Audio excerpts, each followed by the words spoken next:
BSc मुझे लग रहा है कि आज का हीरो ऑफ द डे हो सकता है। मुझे हैरानी नहीं होगी अगर आज सीधा 10% ऊपर खोले। सीएनबीसी आवाज के व्यूअर्स को हमने 3900 टू 4000 जब बीएससी आया था तब एक प्रीएम्प्टिव लॉन्ग कराया था, क्योंकि ये एक सेंस बन रही थी कि यहाँ पर उस वजह से जो इतना गिरा था वो काफ़ी हो चुका है। सेबी ने क्लियर कर दिया कि दोनों एक्सचेंजेस को एक ही दिन पर हम एक्सपायरी नहीं करने दें। आप तय करिए, आप में से एक ट्यूसडे लेगा, एक थर्सडे लेगा। सोर्सेस से कंफर्मेशन मिल रहा है इस न्यूज़ का कि ट्यूसडे और थर्सडे बेसिकली आप को चूज़ करना होगा, और ये नहीं होगा कि दोनों कहें कि हम ट्यूसडे को आएंगे या दोनों कहें हम थर्सडे को आएंगे।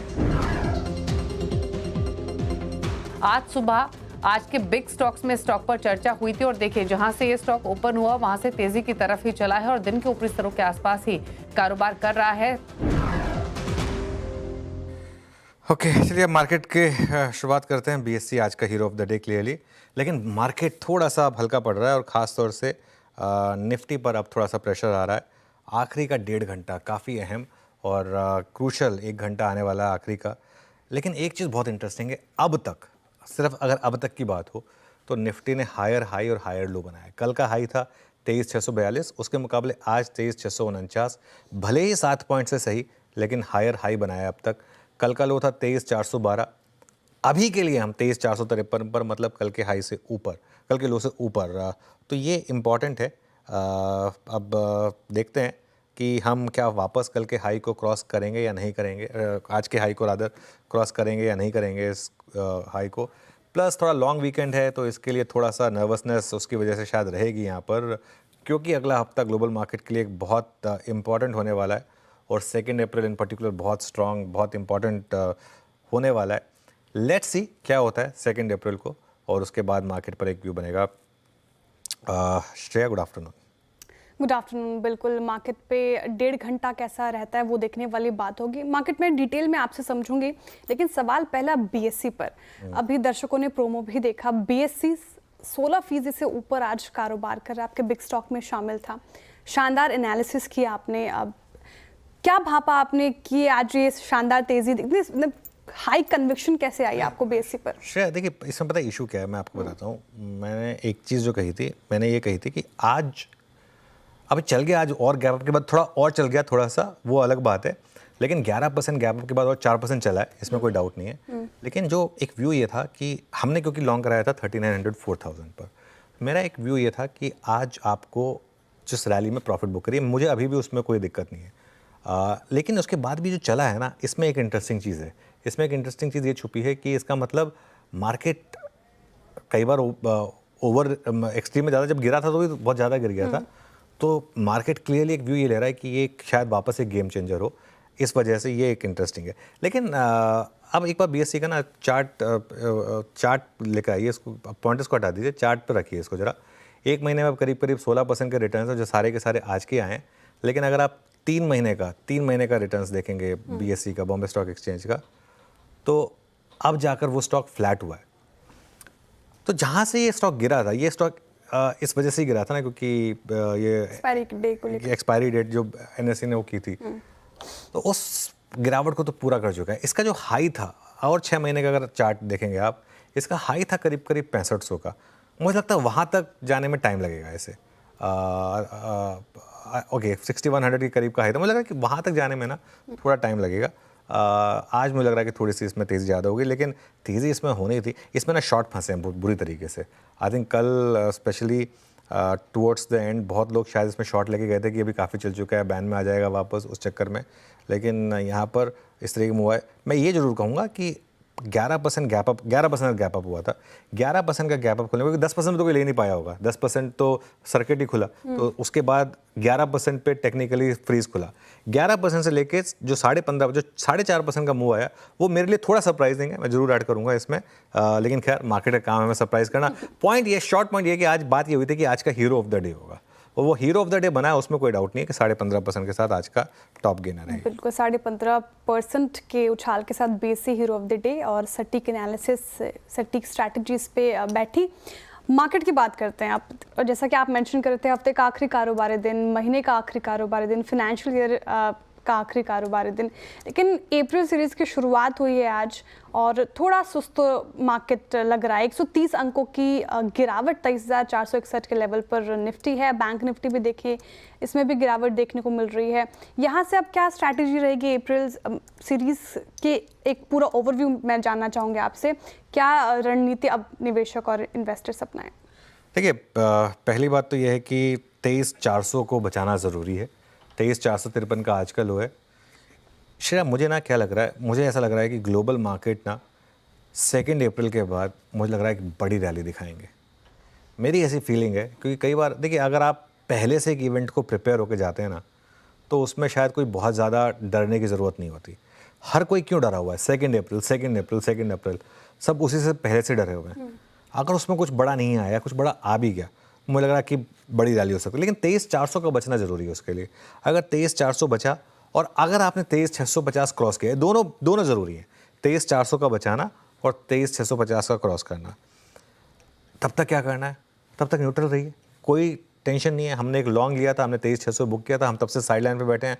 ना हमने कल कोई टेम्पटेशन दिखाई, ना हम आज कोई टेम्पटेशन दिखा रहे हैं। तब तक आप साइड लाइन पर रहें। और एक और चीज़ मैं बता के जाऊँ श्रेया, क्लोजिंग में ना सारी पोजीशन कवर करके जाइएगा। 1 अप्रैल को आपको चांस मिलेगा, ज़बरदस्ती करने की ज़रूरत नहीं है, सारी पोजीशंस कवर करके जाइए। और एक और चीज़, बड़े ट्रेंड के लिए थोड़ा सा आप वेट करें। बड़ा ट्रेंड इस मार्केट में आपको 1500 पॉइंट का मिल रहा है। पहले डाउन साइड में 1500 पॉइंट मिले, फिर अप साइड में 1500 पॉइंट मिले।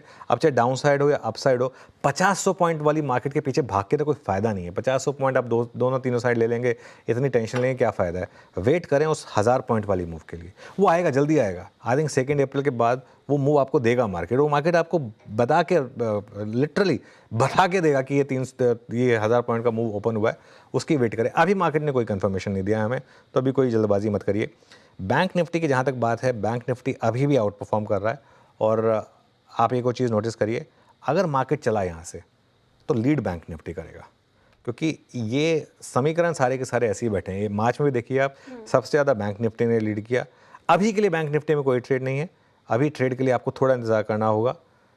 52,000 के क्रॉस होने का वेट करने दें। तो 52,000 अगर क्रॉस हुआ बैंक निफ्टी पर, 52,063 का जो हाई है, तो ये सीधा ऑल टाइम हाई लगाएगा। तो इसके लिए आप थोड़ा सा इस पर वेट करें, या तो 2 अप्रैल वाला वो जो तलवार अटक रही है वो निकल जाने दें, उसके बाद लॉन्ग करें, या जो भी है। अगर मेरा लॉन्ग का व्यू अगर होगा तो वो बैंक निफ्टी पर होगा।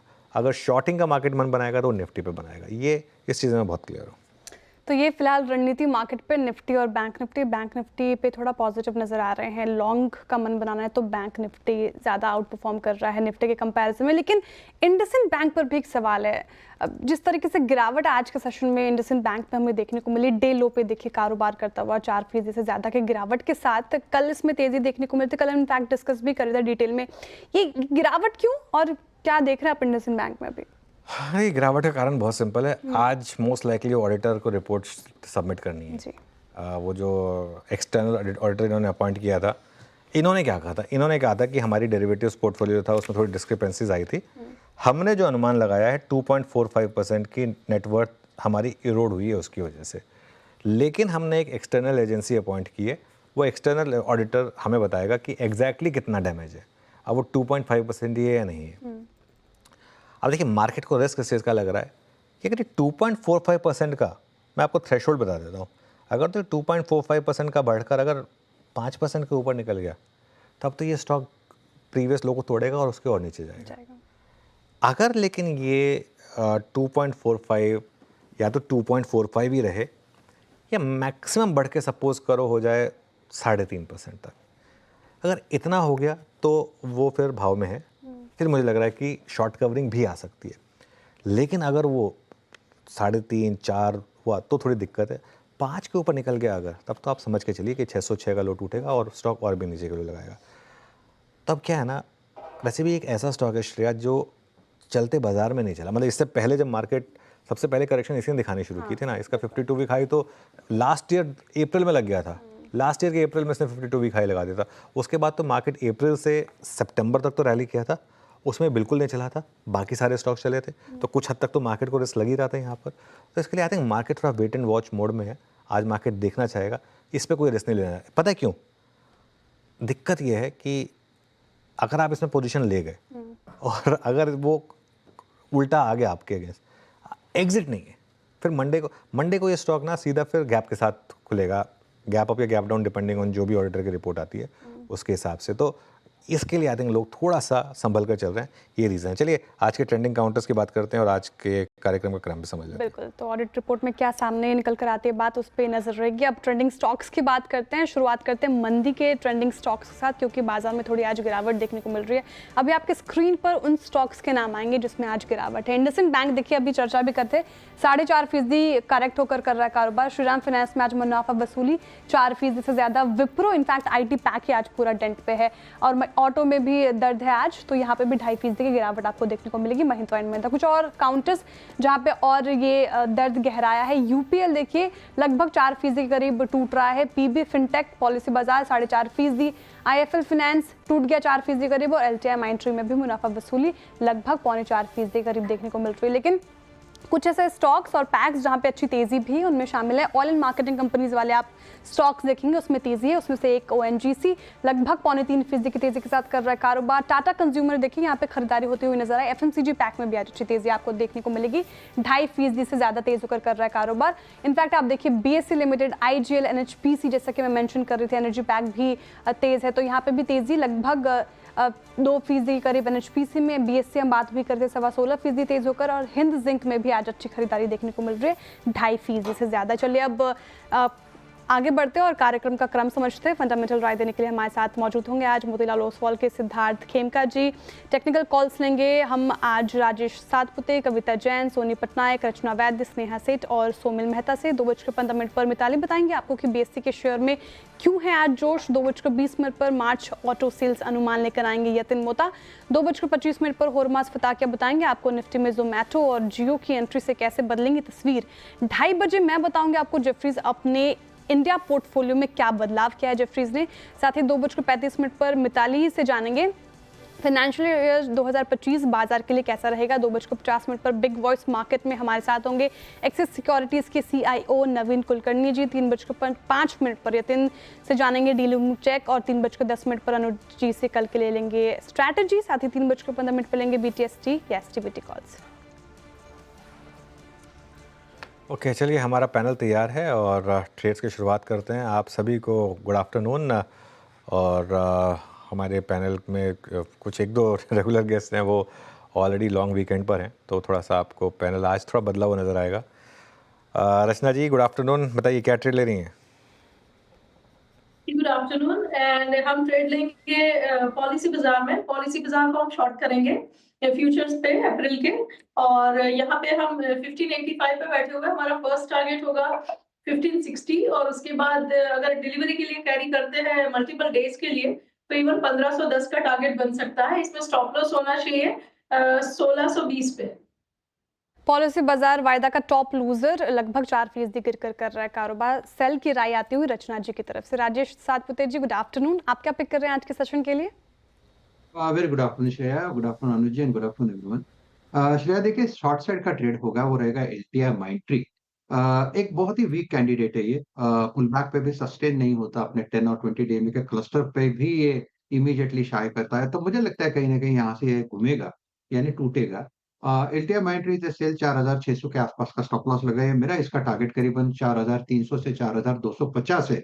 काउंटर बड़ा है, अगर कोई पुट के द्वारा काम करना चाहता है तो फिर 4400 का पुट श्रेया 113 के आसपास है, इसे बाय करके चले। स्टॉप लॉस होगा करीबन 75 का, और इसका स्विंग का टारगेट होगा करीबन 180 टू 200।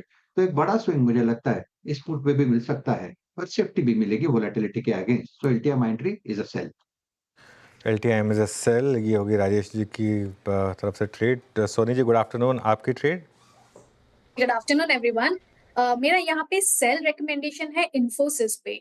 इन्फोसिस यहाँ पे 98% शॉर्ट रोलओवर्स दिखाया है अप्रैल सीरीज के लिए। एक ब्रेकडाउन भी दिया है आज 1600 के नीचे। सो इन्फोसिस की फ्यूचर्स अप्रैल सीरीज में सेल कर सकते हैं। स्टॉप लॉस यहाँ पे लगाइए 1600 का, 1600 का यहाँ पे स्टॉप लॉस रहेगा, और टारगेट है 1550। इनफैक्ट 1550 का एक सपोर्ट है, वो ब्रेक करता है तो एक बड़ा सेल टुवर्ड्स 1500 लेवल्स भी नजर आ सकते हैं पोजिशनली। इन्फोसिस सेल की राय, और अभी तक के जितने भी ट्रेड्स हैं सारे ही शॉर्ट वाले, बिकवाली करने की राय है। ठीक है, स्नेहा जी गुड आफ्टरनून, आप बताइए आपकी पिक क्या होगी आज के सेशन के लिए? Very good afternoon. अगर आप देखें तो मेरा एक बाई पिक है, that is on union bank. अगर आप देखें कल ये स्टॉक में काफी अच्छी रिकवरी दिखाई थी। एक रेजिस्टेंस जोन था अराउंड 120 122 के आसपास, जो कि काउंटर ने कल सरपास किया। और आज मुझे लग रहा है करके कि जिस तरह की ओवरऑल सस्टेन कर रहा है वो अपना जो भी एटलीस्ट 1.5% ऊपर है। मेरा मानना है यहाँ से तेजी एक्सटेंड हो सकती है। तो आई वुड सजेस्ट कि 122 के एसएल से यहाँ पे लॉन्ग करें for the target of 132। 132 cross होता है तो possibility of 140 level is very much high. तो यहाँ पे रिस्क रिवॉर्ड रेशियो काफी अच्छा है। तो 32 के टारगेट के लिए यूनियन बैंक में खरीदारी की राय, एक बाई साइड की ट्रेड, बाकी 3 सेल साइड की ट्रेड आती हुई। सोमिल जी गुड आफ्टरनून, आप बताइए आप क्या पिक कर रहे हैं, सेल साइड और बाई साइड? बाय साइड ही होगा। मेरा पिक भी यूनियन बैंक था, लेकिन चेंज करके अभी मैंने हुडको कर दिया है। हुडको would be a buy. 40 daily moving average से सपोर्ट लेके ऊपर की तरफ रुक गया है। आज थोड़ी सी हल्की गिरावट है, लेकिन बाय ऑन डिक्लाइंस की स्ट्रैटेजी रखेंगे। हुडको में स्टॉप लॉस होगा 194 और टारगेट होगा 210। ओके, तो हुडको ये होगा इस समय का पिक का। चलिए आगे बढ़ते हैं। सिद्धार्थ खेमका तैयार है हमारे साथ। Siddharth good afternoon. सिद्धार्थ क्या पिक किया आपने, आपका पसंदीदा स्टॉक? गुड आफ्टरनून सभी को। जो मेरा स्टॉक पिक है वो है GAIL gas authority of India limited. हमें लगता है कि जो ओवरऑल एनर्जी डिमांड बढ़ी है उसमें इसको काफी बेनिफिट होगा। हमें लगता है कि 7% वॉल्यूम के लिए आप ट्रांसमिशन मार्केट मिलाते हैं 2 सालों में देखने को मिलेगा। गैस कंजम्पशन में काफी ग्रोथ हो रही है और की ड्राइवर्स है city gas distribution, power, industrial demand.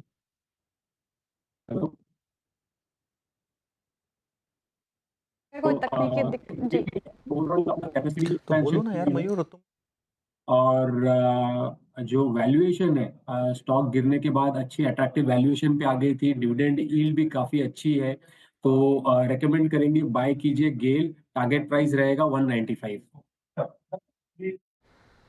Okay चलिए, गेल पर इस समय एक बाय की ट्रेड आती हुई, ये एक व्यू पर आज का stock of the day BSc, इसकी बात करते हैं।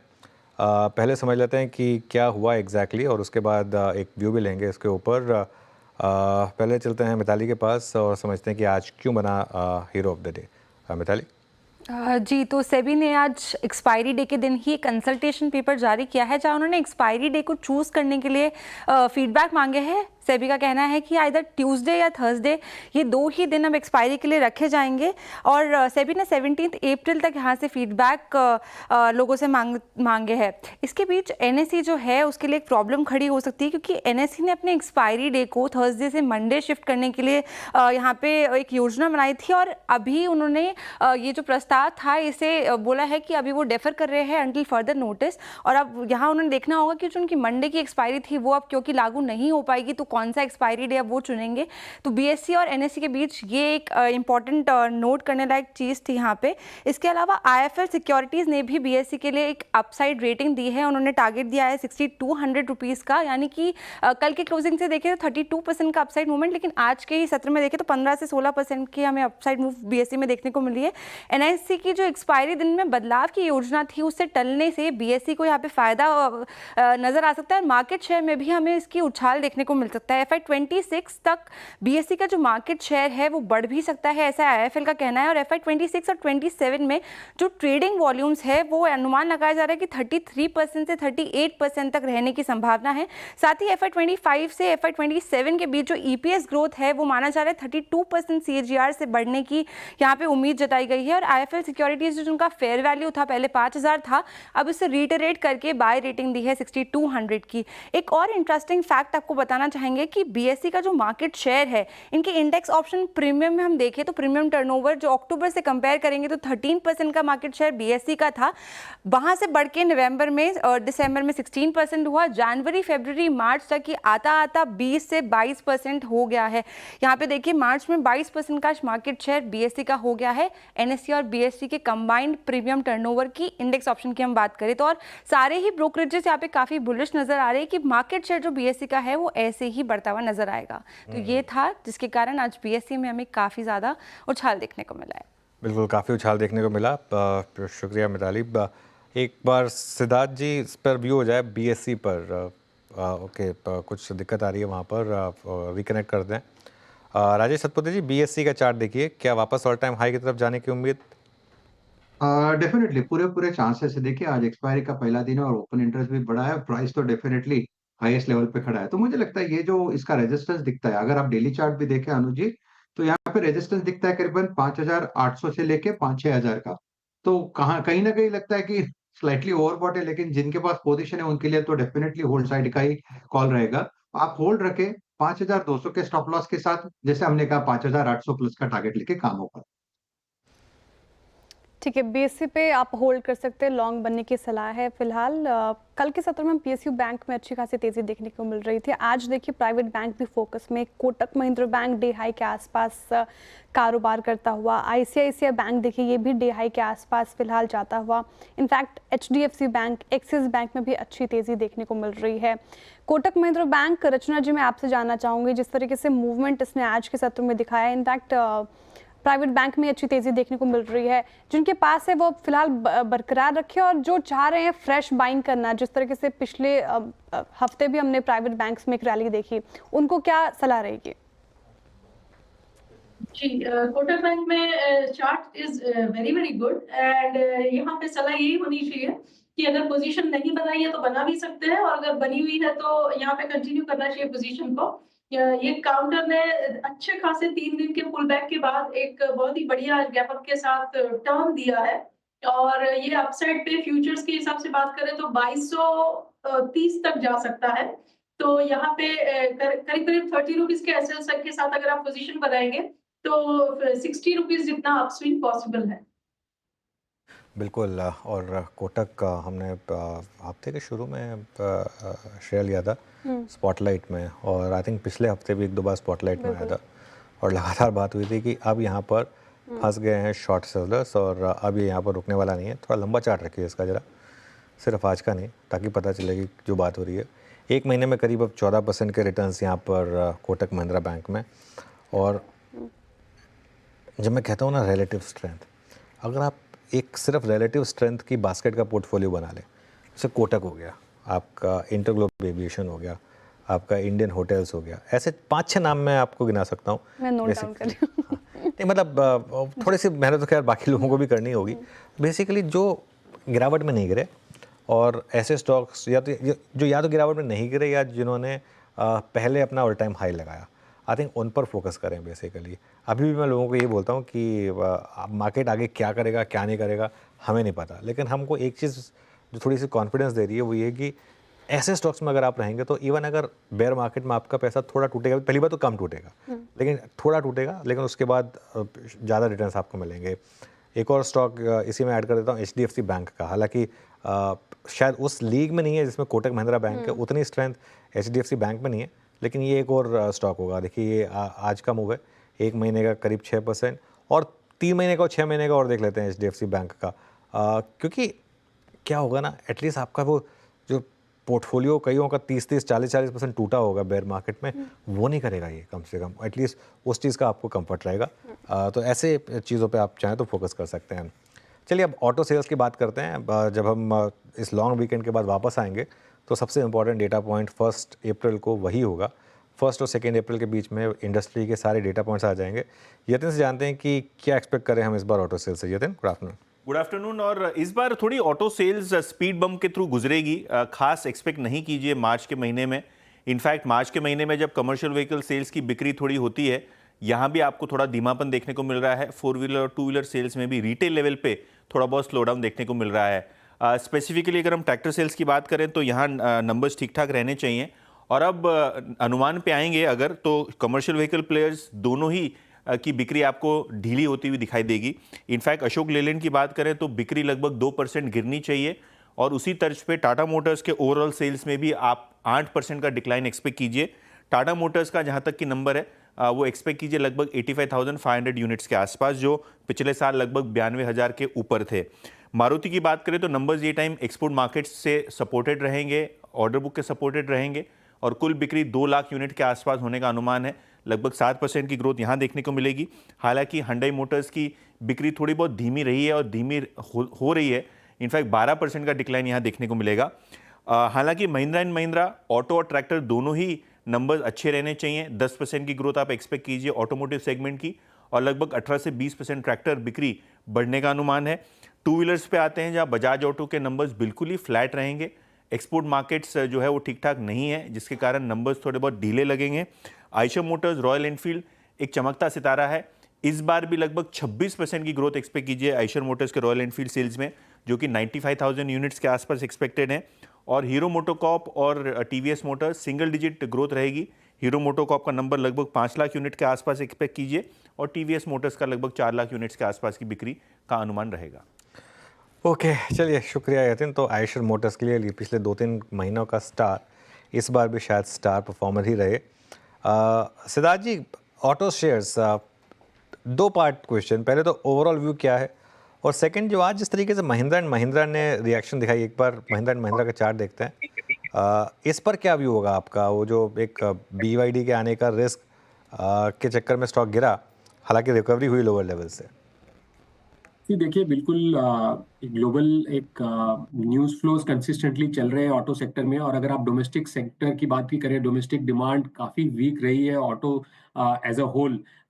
सिर्फ कुछ ही सेगमेंट्स है जहां पर थोड़ा ग्रोथ देखने को मिला। एक ट्रैक्टर सेगमेंट था, और दूसरा थोड़ा बहुत अगर आप देखें तो पैसेंजर व्हीकल सेगमेंट में ग्रोथ स्ट्रॉन्गर थी। बट जो ग्लोबल न्यूज़ फ्लोज है, जो यूएस टैरिफ है, वो specially for exporting companies, for example Tata Motors के लिए नेगेटिव है, ऑटो एंसिलरीज के लिए नेगेटिव है।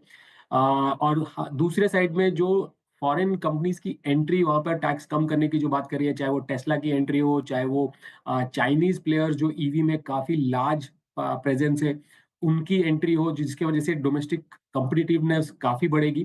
तो मुझे लगता है डेफिनेटली एक थोड़ा सा नियर टर्म कंसोलिडेशन है। बट इन सारे एनवायरनमेंट में मुझे लगता है कि 2 ऐसे कंपनीज हैं जो डेफिनेटली बेटर परफॉर्म करेंगे।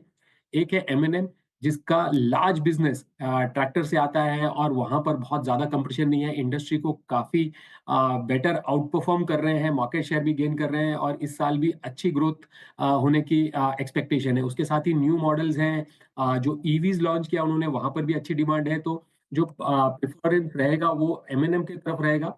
और जो दूसरा स्टॉक है वो मारुति है, डोमेस्टिक पैसेंजर व्हीकल्स में मार्केट लीडर है। यस, ईवीज में अभी पेनिट्रेशन करना बाकी है, न्यू मॉडल्स लॉन्च कर रहे हैं बोथ एसयूवीज एंड ईवीज में। थोड़ी बहुत कंपटीशन रहेगी, बट हमें लगता है कि जो ग्रोथ है और जो वैल्यूएशन है, दोनों को ही देखते हुए मुझे लगता है कि यहाँ पर अच्छी खासी अपसाइड हो सकती है। तो दोनों में हमें लगता है कि 20-25% upside during the year. Near term जो वोलेटिलिटी को अगर अगर आप इग्नोर कर दें, तो 20-25% दोनों स्टॉक्स में बननी चाहिए इस साल। ठीक है, नियर टर्म वोलेटिलिटी को इग्नोर कर दे तो महिंद्रा एंड महिंद्रा जैसे स्टॉक्स में 25% का रिटर्न एक्सपेक्टेड है, सिद्धार्थ जी का कहना है। लेकिन एक बार चार्ट चेक भी लेना चाहूंगी इस पर्टिकुलर काउंटर पे। पिछले साल देखिए लगभग 39% का रिटर्न महिंद्रा एंड महिंद्रा ने दिया है। सोमिल जी, आपसे जानना चाहूंगी, गोल्डमैन इस साल 40% का रिटर्न एक्सपेक्ट कर रहे हैं, 3,800 का उन्होंने टारगेट दिया है।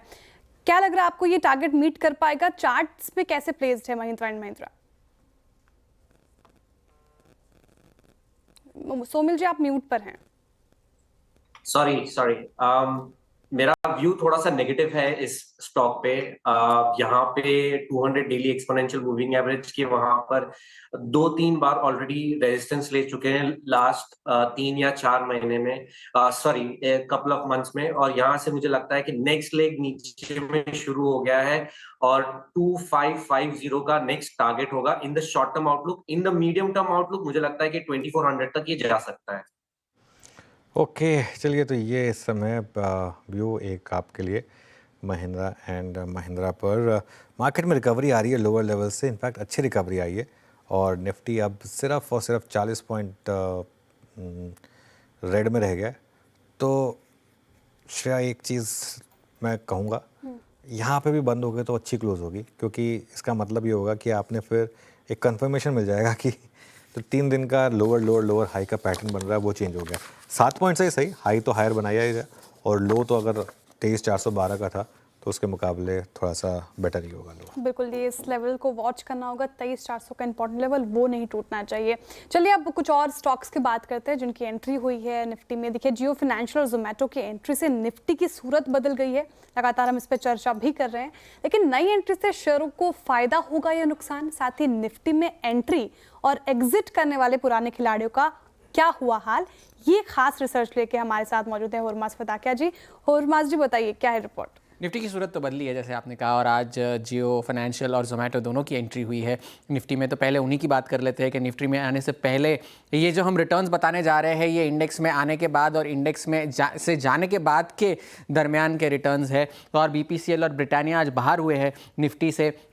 मगर पहले बात करते हैं निफ्टी के एंट्रेंस की, जो है जियो और जोमेटो। पहले जोमेटो की ही बात कर लेते हैं कि निफ्टी में आने से पहले जो है स्टॉक का किस तरह से मूव था। और पिछले 6 महीनों में अगर हम देखें तो 28% की गिरावट हमें जोमेटो में देखने मिली है। अपने ऊपरी स्तरों से काफ़ी टूटा है स्टॉक, तो वहाँ पर एक जो है नेगेटिव रिएक्शन हमें देखने मिला है। जियो फाइनेंशियल का हाल भी कुछ ज़्यादा अच्छा नहीं है। पिछले 1 महीने में अगर हम देखेंगे तो शायद 11% की तेज़ी आपको दिखे, मगर 6 महीने के रिटर्न्स अगर आप देखें तो 40% की गिरावट हमें वहाँ देखने मिलती है। पिछले साल सितंबर में 2 और स्टॉक्स हुए थे निफ्टी में शामिल, जो ट्रेंड थे और BEL। ट्रेंड की बात हम पहले करते हैं, और उसने निफ्टी में तब एंट्री करी थी जब निफ्टी ने रिकॉर्ड हाई बनाया था।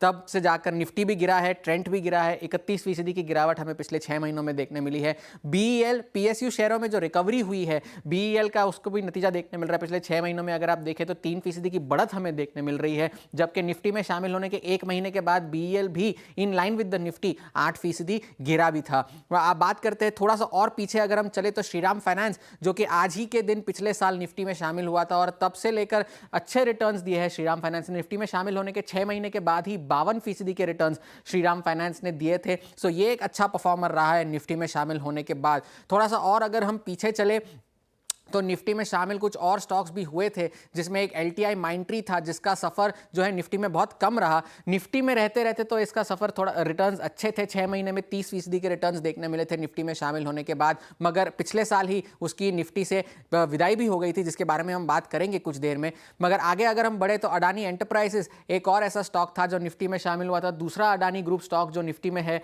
और पहले तो अगर आप देखें तो ठीक ठाक रिटर्न्स थे, मगर हिंडनबर्ग 1.0 के आने के बाद स्टॉक की काफ़ी पिटाई हुई थी और 6 महीने में जो है स्टॉक आधा हो गया था निफ्टी में आने के बाद। आखिरी स्टॉक जिसकी हम बात करेंगे वो है अपोलो हॉस्पिटल्स। वो मार्च 2022 में निफ्टी का हिस्सा है। पहले 6 महीने में कुछ ज़्यादा अच्छा परफॉर्मेंस नहीं था उसका, मगर आगे चलकर स्टॉक ने काफ़ी अच्छे रिटर्न्स दिए हैं, रिकॉर्ड हाइज भी बनाए हैं। ये तो हुई उन स्टॉक्स की बात जो कि निफ्टी में शामिल हुए थे। अब उनकी बात करते हैं जो निफ्टी से बाहर हुए थे, और पिछले साल ही निफ्टी से बाहर हुआ था डिवीज़ लेबोरेटरीज। काफ़ी वॉलेटाइल मूव्स इसमें देखने मिले थे 6 महीनों में। फिलहाल तो 6% की तेजी है, मगर कोई ज़्यादा ट्रेंड वाले रिटर्न्स यहाँ देखने नहीं मिले हैं। हम बात कर भी रहे थे LTI माइंट्री की, जब निफ्टी से वो निफ्टी में शामिल होते होते तो उसकी अच्छी रिटर्न्स देखने मिले थे, मगर निफ्टी से बाहर होने के बाद स्टॉक की काफ़ी पिटाई हुई है रिकॉर्ड हाई से। इनफैक्ट आज ही उसको एक डाउनग्रेड भी मिला है, तो वहाँ पर एक अच्छे रिटर्न्स नहीं आए हैं। मगर कुछ ऐसे स्टॉक्स भी है जिनकी काया पलट गई थी निफ्टी में, निफ्टी से बाहर होने के बाद। उसमें से एक है UPL। अच्छे रिटर्न्स दिए हैं उसने निफ्टी से बाहर होने के बाद। आज को अगर हम छोड़ दे तो 52 वीक हाई के आसपास ही कामकाज कर रहा है। 6 महीनों में 35% के रिटर्न्स निफ्टी से बाहर होने के बाद UPL ने दिए थे। एक और ऐसा स्टॉक है श्री सीमेंट, जिसने भी अच्छे रिटर्न्स दिए हैं। वो तो अपने रिकॉर्ड हाइस पर ट्रेड कर रहा है। 20% के रिटर्न्स निफ्टी से बाहर होने के बाद 6 महीने के अंदर इस स्टॉक ने भी दिए हैं।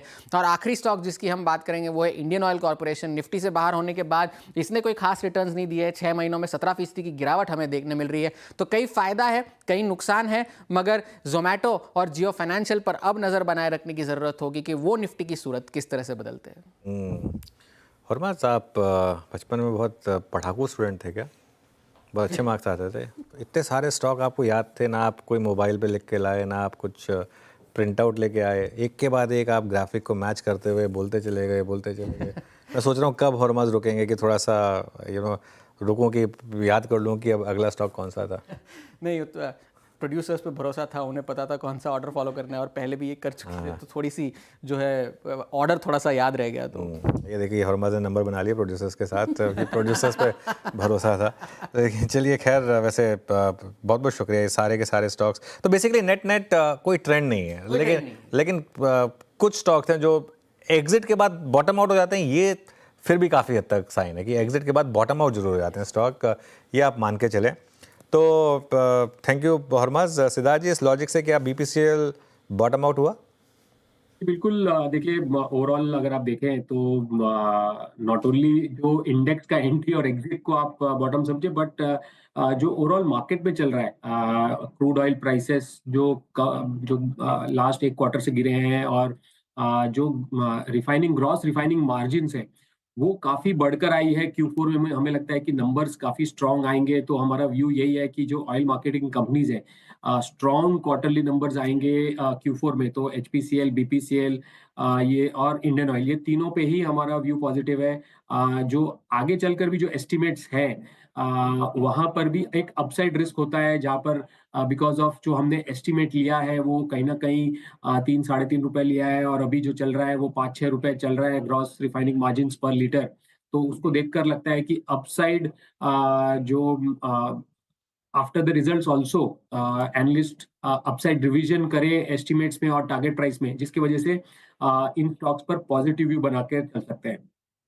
ओके, चलिए, मार्केट ग्रीन में आने की कोशिश कर रहा था, लेकिन पता नहीं किसकी नज़र लगी, एकदम से वापस कोशिश करते करते फिर थोड़ा सा नीचे आ गया, लेकिन ज़्यादा नहीं, 35 पॉइंट ही नीचे है। हो सकता है ग्रीन में आ जाए। कविता जी भी जुड़ी है इस शो में, शायद कविता जी के आने के बाद ग्रीनरी आए थोड़ी सी। कविता जी ग्रीन जैकेट में है। कविता जी, गुड आफ्टरनून, बताइए आपकी ट्रेड। जी, मैं तो ये सोच रही थी ये नहीं बोलते कि कविता जी आ रहे हैं और वापस नीचे आ गया। नहीं, ये थोड़ा ना बोलूँगा मैं। ये तो अगर हुआ होता तब भी नहीं बोलता, मैं कोई ना कोई पॉजिटिव स्पिन ढूंढ लेता। No, actually I was also watching कि कुछ बैंकिंग काउंटर्स काफी अच्छे से अपसाइड रैली देने के लिए तैयार हो रहे हैं, बट वेट एंड वॉच थोड़ा सा करेंगे वहां। बट यही इसी सेक्टर से मुझे लग रहा है मुथूट फाइनेंस की पोजीशनिंग काफी अच्छी है, और आज अच्छा एक प्राइस हुआ है राइज, हम लॉन्ग बिल्टअप होते हुए देखे हैं इस काउंटर में। 2400 के लेवल पर है for the upside target of 2450 2460 के प्राइस टारगेट के लिए इसे पोजिशनली भी देख सकते हैं, और स्टॉप लॉस मेंटेन करना चाहिए 2380 का। ठीक है, मुथूट फाइनेंस ये कविता जी के पिक आते हुए फिलहाल डे हाई पे कर रहा है। कारोबार फाइनेंस में हमें लगातार तेजी देखने को मिल रही है, स्टॉक रहता है रडार पर। अब कुछ ऐसे स्टॉक्स की मैं बात करते हूँ जिसमें जिस पे एक रिपोर्ट आई है, और रिपोर्ट है क्रिसवुड की। ग्लोबल फंड मैनेजर क्रिसवुड ने कुछ अपने रिपोर्ट्स निकाली है। इंडिया लॉन्ग पोर्टफोलियो में उन्होंने कुछ बदलाव किए हैं। ग्रीड फेयर्स के पोर्टफोलियो में कुछ स्टॉक्स में उन्होंने वेटेज बढ़ाया है, तो कहीं स्टॉक्स में उन्होंने वेटेज घटाया भी, और कुछ स्टॉक से कंप्लीट एग्जिट भी ले लिया है। तो एक एक करके वो स्टॉक आपके स्क्रीन पर आएगी जहां पे उन्होंने पहले वेटेज बढ़ाया है, उस पर नजर डालते हैं। तो इस लिस्ट में सबसे पहले नाम आता है रिलायंस का। यहाँ पे देखिए वेटेज उन्होंने बढ़ा दिया है, लगभग 1% के करीब, लगभग 2% के करीब रिलायंस में वेटेज बढ़ाया है। दूसरे पायदान पे है मैक्रोटेक डेवलपर्स यानी कि लोधा। यहाँ पे भी उन्होंने वेटेज बढ़ाया है, 1% से बढ़ाकर 4% कर दिया है, और इसी स्पेस से उनको DLF भी पसंद है। DLF में भी उन्होंने इन्वेस्ट किया है 3% के वेटेज के साथ। साथ ही आप देखें तो मेक माई ट्रिप जो कि US लिस्टेड कंपनी है, वहाँ पे भी उन्होंने अपना वेटेज और एक्सपोजर बढ़ाया है 4% के इन्वेस्टमेंट के साथ। लेकिन कई कुछ ऐसे स्टॉक्स भी हैं जिससे उन्होंने कंप्लीट एग्जिट भी लिया है। जापान के अलावा एशिया में जहाँ जहाँ उन्होंने गोदरेज प्रॉपर्टीज में पैसे लगाए हैं, वहाँ से उन्होंने एग्जिट ले लिया है, बाहर निकल गए हैं वो। साथ ही एक्सिस बैंक से वो बाहर निकलकर उन्होंने मेक माई ट्रिप को चुना। HDFC बैंक और SBI बैंक से भी उन्होंने अपना इन्वेस्टमेंट घटाया है, वेटेज घटाया है, और 1% करीब HDFC बैंक और SBI से उन्होंने वेटेज घटाया। जहां से वो सेविंग हुई उन्होंने लगा दी वो रिलायंस पर। तो ये कुछ ऐसे स्टॉक्स हैं जहां पे उन्होंने वेटेज बढ़ाया है और कहीं पे वेटेज घटाया है।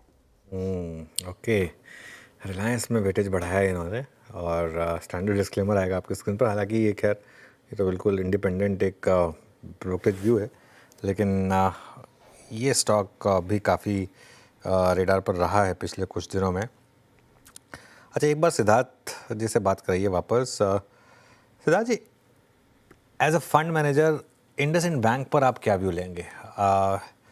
एक stock below 1 price to book available है, प्राइवेट सेक्टर का बैंक, हिस्टोरिकली जिसने बहुत अच्छे रिटर्न जनरेट किए थे, लेकिन थोड़ी चिंताएं RBI का वो जो स्ट्रिक्ट मैसेज था, अभी भी क्लैरिटी नहीं है कि वो CEO साहब सिर्फ 1 साल का एक्सटेंशन मिला, वो 1 साल भी पूरा करेंगे या नहीं करेंगे। तो ऐसे में 650 पर क्या व्यू होगा स्टॉक पर? जी बिल्कुल अनुज, देखिए ये बहुत ही एक क्वेश्चन है जो सभी एनालिस्ट फंड मैनेजर्स के पास रहता है कि इतने कम वैल्यूएशन पे क्या ये एक वैल्यू बाय बनता है। मुझे लगता है कि जो इश्यूज हैं ये यहाँ पे और भी मल्टीफोल्ड बढ़ सकते हैं। तो यहाँ पर अभी कोई पॉजिटिव व्यू नहीं बनता है। दो रीजन है। जो उन्होंने रिसेंट जो अकाउंटिंग रिलेटेड प्रोविजन लिया है वो एक बहुत बड़ा लॉस Q4 में आएगा, जिसके वजह से वापस स्टॉक प्रेशर में रहेगा। और दूसरा जो है वो जो एक मैनेजमेंट ओवरहैंग है। आरबीआई ने सीईओ को एक्सटेंशन सिर्फ 1 साल का दिया है, तो they have to look for a new management, new CEO as soon as possible. तो मुझे लगता है कि नियर टर्म में लैक ऑफ क्लैरिटी और विजिबिलिटी की वजह से स्टॉक प्रेशर में रहेगा। जो ओनली विजिबल मार्केट को एंथुजियाज करेगा वो होगा कोई एक ऐसा नाम जो इंडस्ट्री वेटरन हो, अच्छे पेडिग्रीज का सीईओ अगर वो अपॉइंट करते हैं तो उसको लेकर इनिशियल एक यूफोरिया होगा। मगर जो नया मैनेजमेंट आता है, हमने देखा है जनरली ऐसे सब बैंक्स में कि सबसे पहले आके किचन क्लीनिंग काम करना पड़ता है, तो और भी प्रोविजंस बढ़ेंगे नियर टर्म में। तो ये 3 to 6 months तो मुझे लगता है डेफिनेटली स्टॉक अंडर प्रेशर रहेगा, तो अवॉइडेबल है इन करंट एनवायरमेंट। ठीक है, इंडसइंड बैंक पर फिलहाल अभी अवॉइड की सलाह आ रही है, इट्स अ नो नो, दूरी बना के रखने की सलाह है। चलिए अब आगे बढ़ते हैं शो में और बात करते हैं फिनेंशियल ईयर 2025 का। देखिए आज आखिरी ट्रेडिंग दिन है। फिनेंशियल ईयर 2025 रिटर्न के लिहाज से चढ़ने वाला साल था और अक्टूबर से जो झटके शुरू हुए हैं वो मार्च तक महसूस किए गए। भला वो मार्च सीरीज का जिसने मायूसी को मुस्कुराहट में बदला है। फिनेंशियल 2025 जैसे तैसे तो पॉजिटिव बंद हो रहा है, लेकिन फिनेंशियल 2025 का पूरा लेखा जोखा समझते हैं मिताली के साथ। बताइए मिताली। तो FY25 जो था वो थोड़ा सा म्यूटेड नज़र आया मैसिव करेक्शन के बाद, लेकिन फिर भी नज़र डालते हैं कि कौन थे टॉप मूवर्स, क्या था आईपीओ बाजार का हाल। सबसे पहले आप निफ्टी सेंसेक्स पर नज़र डालें तो यहाँ पे निफ्टी और सेंसेक्स से 5 to 6% की हमें अपसाइड मूवमेंट देखने को मिली, लेकिन सबसे ज़्यादा बैंक निफ्टी ने अच्छे रिटर्न्स दिए। 8% के यहाँ पे रिटर्न्स इस फाइनेंशियल ईयर में निफ्टी बैंक देता हुआ नजर आया। Nifty small cap mid cap की अगर मैं बात करूँ तो यहाँ पे भी 5 to 6% के रिटर्न्स हमें एवरेज बेसिस पे नजर आए। FIIs की बात करें तो नेट पे देखें तो FY25 में पूरा ही 4 लाख करोड़ की बिकवाली टोटल FIIs यहाँ पे करते नजर आए, लेकिन DIIs ने थोड़ा मार्केट को संभाले रखा और 6 लाख करोड़ की स्ट्रॉन्ग बाइंग हमें यहाँ पे DIIs से देखने को मिली है। स्ट्रॉन्ग मूवर्स जो सुपर हीरो कहलाए जा सकते हैं FY25 की, उनमें बात करें तो श्रेणी में सबसे पहला नाम है वो है PG इलेक्ट्रोप्लास्ट का। 460% का रिटर्न इसने 1 अप्रैल से 31 आज तक अपने इन्वेस्टर्स को दिया है। DSW होल्डिंग्स, मजगांव डॉक ने भी 200% का प्राइस में अपसाइड मोमेंटम दिखाया है। साथ ही TND यानी कि transformers and rectifiers, Sharda energy, Deepak fertilisers ने भी यहाँ पे 150-160% के अपसाइड मूवमेंट्स अपने प्राइस स्टॉक्स में दिखाए हैं। साथ ही अब बात करें कि कौन थे अपने इन्वेस्टर्स को सबसे ज़्यादा रुलाने वाले शेयर्स, तो Raymond lifestyles, IndusInd bank, Sonata soft, यहाँ पे 50% से ज़्यादा की गिरावट इन स्टॉक्स ने महसूस करी है। इसके अलावा Vodafone idea, Adani enterprises, Birla soft और डिलीवरी भी यहाँ पे आपको शामिल नजर आएंगे।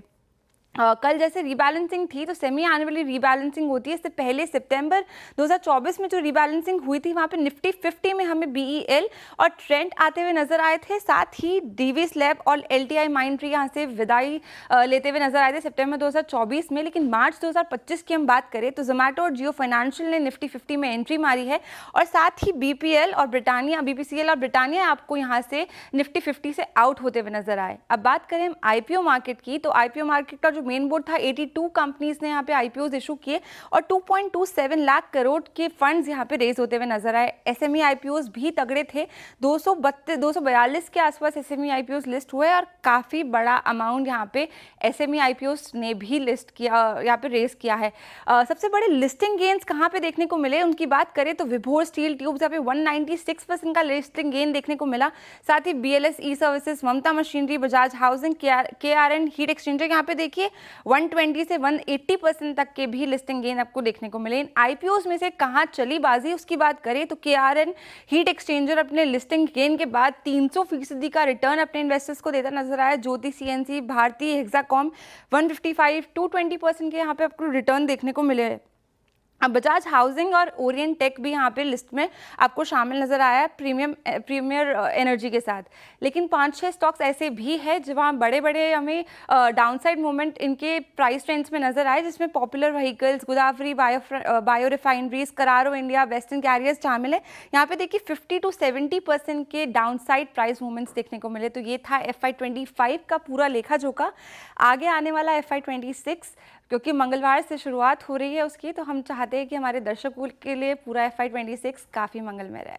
शुक्रिया मिताली। और चलिए अब मार्केट की बात करते हैं थोड़ा सा। और कविता जी देखिए, गलत नहीं कह रहा था मैं, ग्रीन में आ गए हम। और निफ्टी भी ग्रीन में आ गया, सेंसेक्स भी ग्रीन में आ गया, मिड कैप भी ग्रीन में आ गया और बैंक निफ्टी भी ग्रीन में आ गया। तो ग्रीन में आ गए, अच्छी चीज़ है श्रेया, ग्रीन में आ गए। मुझे ऐसी वाइब आ रही है सर कि आपका मूड बहुत अच्छा है आज। वीकेंड, लॉन्ग वीकेंड है, फ्राइडे है, क्या है?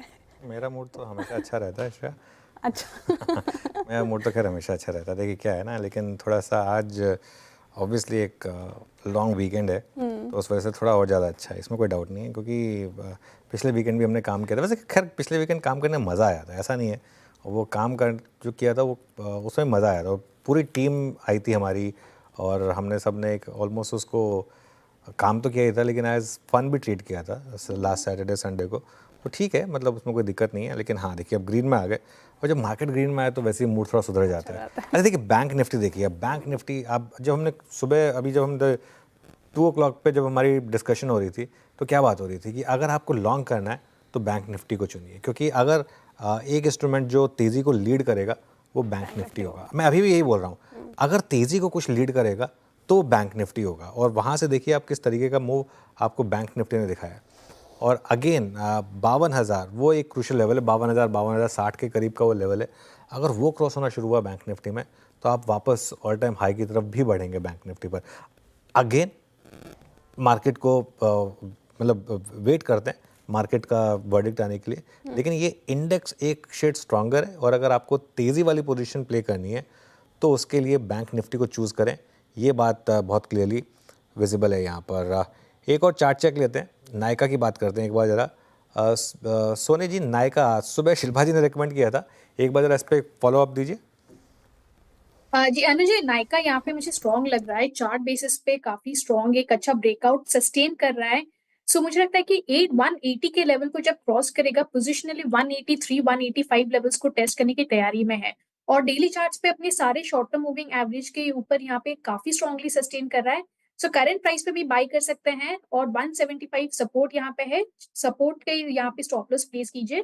पोजिशनली मुझे टुवर्ड 85 नजर आ रहा है। ठीक है, नायका पे फिर ये व्यू। और देखिए डे हाई पे ही कारोबार कर रहा है लगभग 3.25% की तेजी के साथ। इनफैक्ट आप देखें टॉप गेनर्स की बात करें तो टाटा कंज्यूमर भी आज अच्छा मूव देखने को मिल रहा है। वायदा के टॉप गेनर में शामिल लगभग 3.25% की तेजी के साथ टाटा कंज्यूमर, ये स्टॉक पसंदीदा स्टॉक फिलहाल उभरता हुआ नजर आ रहा है। FMCG पैक ही देखें आप, उसमें फिलहाल तेजी देखने को मिलेगी आपको। ब्रिटानिया हो गया, पतंजलि, वरुण बेवरेजेस, UBL, सभी स्टॉक में तेजी देखने को मिल रही है। टाटा कंज्यूमर पे राजेश सातपुते जी, कैसा लग रहा है आपको ये स्टॉक? क्या कोई ट्रेड बन रही है यहाँ पे? देखिए श्रेया जी, आज यहाँ पे क्लीन ब्रेकआउट मिला है, एक रेंज ब्रेकआउट था जिसका एक रेजिस्टेंस था करीबन 980 के आसपास वो रेजिस्टेंस था। और जैसे हमने देखा खुलते ही वो लेवल ब्रेक हुआ, उसके बाद रैली मिली। तो ये रैली प्रोबेबली कंटिन्यू होगी, but what it needs is a breakout. ये जो ब्रेकआउट है ये इसका 200 डे में आज इसने हिट किया है, 1020 के आसपास था और आज का हाई भी लगभग 1021 का है। तो देखिए एग्जिस्टिंग पोजीशन है तो डेफिनेटली आप इसमें बने रह सकते हैं। स्टॉप लॉस होगा करीबन 980 का, 980 के स्टॉप लॉस के साथ बने रहे। अगर फ्रेश लॉन्ग करना है तो फिर then definitely I would like to wait for a breakout. 1020 अगर निकलता है तो फिर फ्रेश लॉन्ग करें। वैसे अगर 1020 निकलता है तो टारगेट क्या होगा, तो फिर इन दैट केस 1050 का टारगेट अनफोल्ड होगा। तो जो एग्जिस्टिंग पोजीशन है डेफिनेटली दैट्स होल्ड। ओके, चलिए चार का चौका का सीक्वेंस बताते हैं आपको। सस्ता ऑप्शन लेंगे सोनी पटनायक जी से, उसके बाद चलेंगे राजेश सतपुते जी के पास FNO सुपरस्टार के लिए, फिर चलेंगे कविता जी के पास चार्ट का चमत्कार के लिए और सिद्धार्थ खेमका जी के पास एक मिड कैप फंडा के लिए। तो सोनी जी बताइए आपका सस्ता ऑप्शन। अनुज, यहाँ पे सस्ता ऑप्शन में रेकमेंड करना चाहती हूँ अपोलो हॉस्पिटल की 6700 कॉल ऑप्शन अप्रैल सीरीज की बाय कर सकते हैं 133 135 के रेंज में। स्टॉप लॉस यहाँ पे रहेगा 90 पहला टारगेट है 180, दूसरा टारगेट रहेगा 220।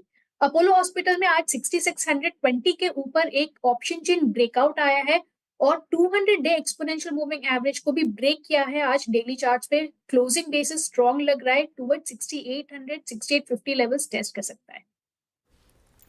ठीक है, अपोलो हॉस्पिटल ये खरीदारी की राय। एफएनओ सुपरस्टार के लिए चलते राजेश सातपुते जी के पास। राजेश जी बताइए आपका एफएनओ सुपरस्टार। श्रेया जी देखिए, आप जुबिलेंट फूड का चार्ट देखिए, अगर आप इसका डेली चार्ट देखें तो लगता है कि यहाँ पे एक अच्छा कंसोलिडेशन हो रहा है करीबन 660 के ऊपर। अगर आप कैंडलस्टिक भी देखें तो लगभग 5 दिनों का ये क्लोज मिल रहा है, 5 दिन से 660 को रिस्पेक्ट कर रहा है, तो मुझे लगता है ये एक अच्छा स्ट्रॉन्ग कैंडिडेट है रिलेटिव स्ट्रेंथ बेसिस पे। तो 660 के ऊपर का बायस पॉजिटिव रखे, 650 का स्टॉप लॉस, मेरा इसका टारगेट करीबन 700 का है। अगर कोई इसे बीटीएसटी करके लेके भी जाना चाहे तो मुझे लगता है जुबिलेंट फूड थोड़ा सेफ कैंडिडेट होगा। ठीक है, जुबिलेंट फूड फिलहाल ये पिक आते हुए राजेश जी की तरफ से, और लगातार हम इस पे बात भी करते रहते हैं। पिक अच्छी है, ब्रोकरेजेस भी बुलिश। चार्ट का चमत्कार के लिए चलते हैं अब कविता जैन जी के पास। कविता जी बताइए आपका चार्ट का चमत्कार। तो श्रेया, ग्लेनमार्क फार्मा पर पोजीशनिंग अगर देखें तो एक डाउनवर्ड स्लोपिंग चैनल का बहुत अच्छा ब्रेकआउट दिया है काउंटर ने। ये ब्रेकआउट हम डे बिफोर देखे हैं। मुझे लगता है पोजिशनल सेटअप काउंटर का काफी अच्छा है। 1543 के लेवल पर एज ऑफ नाउ है। Positionally I am looking after 1650 के प्राइस टारगेट की तरफ काउंटर बढ़ता हुआ दिख सकता है, अनटिल काउंटर अपने 1499 के लेवल के ऊपर मेंटेन है। बट अगर इसे एज अ मल्टीपल डेज 1 और 2 डेज के लिए भी देखें तो मुझे लगता है 1520 के लेवल के ऊपर ये जब तक मेंटेन है, अपसाइड पोटेंशियल टारगेट इसमें बनते हुए दिखता है 1580 1590 के लिए। तो Glenmark pharma will be the buy trade. Okay, चलिए ये ग्लेनमार्क फार्मा हो गया बाय ट्रेड। आज का हमारा बिग स्टॉक था सुबह का ये ग्लेनमार्क फार्मा, 1.5% ऊपर इस समय। सिद्धार्थ जी आपका मिड कैप फंडा? मेरा मिड कैप पिक है वो कंजम्पशन सेक्टर से है, वो है एलटी फूड्स। एलटी फूड्स एक डाइवर्सिफाइड फूड कंपनी है जिनका प्रेजेंस बासमती राइस में काफ़ी स्ट्रांग है, काफ़ी स्ट्रांग ब्रांड्स हैं इनके पास, दावत जैसे ब्रांड्स हैं। ग्लोबली उनके मार्केट शेयर यूएस में है, यूएस में उनके खुद के मैन्युफैक्चरिंग यूनिट्स भी हैं जहाँ पे राइस प्रोसेसिंग करते हैं। तो हमें लगता है कि ये जो एनवायरनमेंट है, ग्लोबल राइस कंजम्पशन काफ़ी स्ट्रांग है। और इंडिया में भी इस साल जो हमने देखा है फर्स्ट 9 मंथ्स में 21% राइस एक्सपोर्ट्स में ग्रोथ हुआ है, और काफ़ी अच्छे जो डोमेस्टिक प्रोडक्शन की वजह से गवर्नमेंट ने एक्सपोर्ट्स रेस्ट्रिक्शंस भी हटाए हैं, और इसका फ़ायदा सभी राइस मैन्युफैक्चरर्स को हो रहा है। तो company apart from strong basmati rice, other segment जैसे कि organic food, ready to cook, ready to eat segments यहाँ पर भी एक्सपेंशन कर रही है। तो काफ़ी अच्छी ग्रोथ हम एक्सपेक्ट कर रहे हैं, almost 15% revenue growth and 25% net profit growth अगले 2 साल। तो बाय कीजिए एलटी फूड्स, टारगेट प्राइस 460। ठीक है, तो एलटी फूड्स पसंद आ रहा है सिद्धार्थ जी को। तो 4 का चौका की शुरुआत की हमने सस्ता ऑप्शन के साथ। सोनी पटनायक जी ने बताया अपोलो हॉस्पिटल फ्यूचर्स में खरीदारी की राइट, टारगेट आप 180 और 220 का एक्सपेक्ट कर सकते हैं। 90 का लगाना है आपको स्टॉप लॉस। राजेश जी को पसंद आ रहा है जुबिलेंट फूड, एफएनओ सुपरस्टार के लिए इन्होंने बाई की राय दी, टारगेट आप 700 का एक्सपेक्ट कर सकते हैं, स्टॉप लॉस आप ध्यान रखिए 650 का लगाकर चलना है। चार्ट का चमत्कार के लिए कविता जी ने पिक किया ग्लेनमार्क फार्मा, डे हाई पर कारोबार करता हुआ 15,080 माफ कीजिएगा 1580 और 1590 का टारगेट एक्सपेक्ट कर सकते हैं। 1520 का लगाकर चलना है आपको स्टॉप लॉस। सिद्धार्थ जी को एलटी फूड्स पसंद है, बाई यहाँ पर एक पिक आती हुई एलटी फूड्स मिड कैप फंडा के लिए।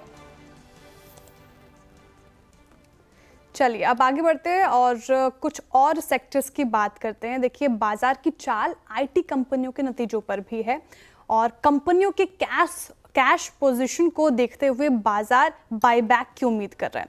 लेकिन क्या वाकई बायबैक आएगा, ये पूरी तस्वीर समझने के लिए कंचन के पास चलते हैं। बताइए कंचन, क्या है रिपोर्ट? जी, जैसे कि आपने बोला कि काफ़ी सारी एक्सपेक्टेशंस इस टाइम पे हमने लगा ली है। अगर इस टाइम पे ग्लोबल अनसर्टेनिटी के चलते देखें तो आईटी पैक में हमें एक मेजर डेंट आता हुआ दिखाई दिया है, और आने वाले 2 हफ्तों में हम देखेंगे कि नतीजों की जो शुरुआत है वो हो जाएगी। अगर हम आईटी में कुछ स्पेसिफिक कंपनीज की बात करें जैसे कि टाटा कंसल्टेंसी, इन्फोसिस और साथ ही साथ विप्रो, इनकी जो कैश पोजीशन है वो यहाँ पे हमें क्वार्टरली बेसिस पे बढ़ती हुई दिखाई दे रही है। और साथ ही साथ आपको एक चीज़ और ध्यान में रखनी होगी कि पिछले 2 साल साल में इन तीनों कंपनीज में से एक भी कंपनी ने कोई भी बायबैक नहीं किया है। तो सबसे पहला तो बायबैक और दूसरा है डिविडेंड, जो आपका की फोकस एरिया होगा, आपको ध्यान में रखना होगा क्योंकि ये आईटी इंडस्ट्री के लिए अच्छा खासा हेडविंड है। इसके साथ ही साथ ये हो सकता है कि आने वाले शॉर्ट टू मीडियम टर्म में इन्वेस्टर्स को एक रिलीफ भी प्रोवाइड करे। अगर बायबैक की तस्वीर देखी जाए तो वो कुछ इस तरीके की है। सबसे पहले बात कर लेते हैं टीसीएस की। टीसीएस ने देखिए पिछले 2 साल में कोई बायबैक नहीं किया है। उन्होंने जो लास्ट बायबैक किया था वो किया था अक्टूबर 2023 में। अगर अमाउंट देखा जाए तो 17,000 करोड़ का बायबैक किया गया था, यानी कि नंबर आपको दिख रहा होगा स्क्रीन पे कितना बड़ा है। इसी तरीके से इन्फोसिस ने भी 9,300 करोड़ का ये 2022 में हुआ था और विप्रो ने 12,000 करोड़ का बायबैक किया था और ये हुआ था 2023 में। उसके बाद अभी तक कोई भी बायबैक नहीं आया है। अगर कंपनी का कैश फ्लो देखा जाए तो वो भी हमें क्वार्टरली बेसिस पे अच्छा खासा बढ़ता हुआ नजर आ रहा है। अगर इस टाइम पे करंट देखा जाए तो टीसीएस का जो है वो है करीब करीब 45,000 करोड़ का, यानी कि क्वार्टरली बेसिस में यहाँ पे हमें करीबन 10,000 करोड़ का इजाफा होता हुआ दिखाई दे रहा है। इन्फोसिस का 50,000 करोड़ का और साथ ही साथ अगर विप्रो का देखा जाए तो ये भी 45,000 करोड़ का है इनका जो कैश फ्लो है। यानी कि अनुमान ये जता रहे हैं मार्केट एनालिस्ट कि आने वाले टाइम पे बायबैक और डिविडेंड पे खासा नजर होगी। बिल्कुल, चलिए अब फोकस करते हैं, थोड़ा बिग ब्रेकिंग में चलाते हैं इस न्यूज़ को। बड़ी ब्रेकिंग न्यूज़, एक हमारी न्यूज़ का कंफर्मेशन है ये।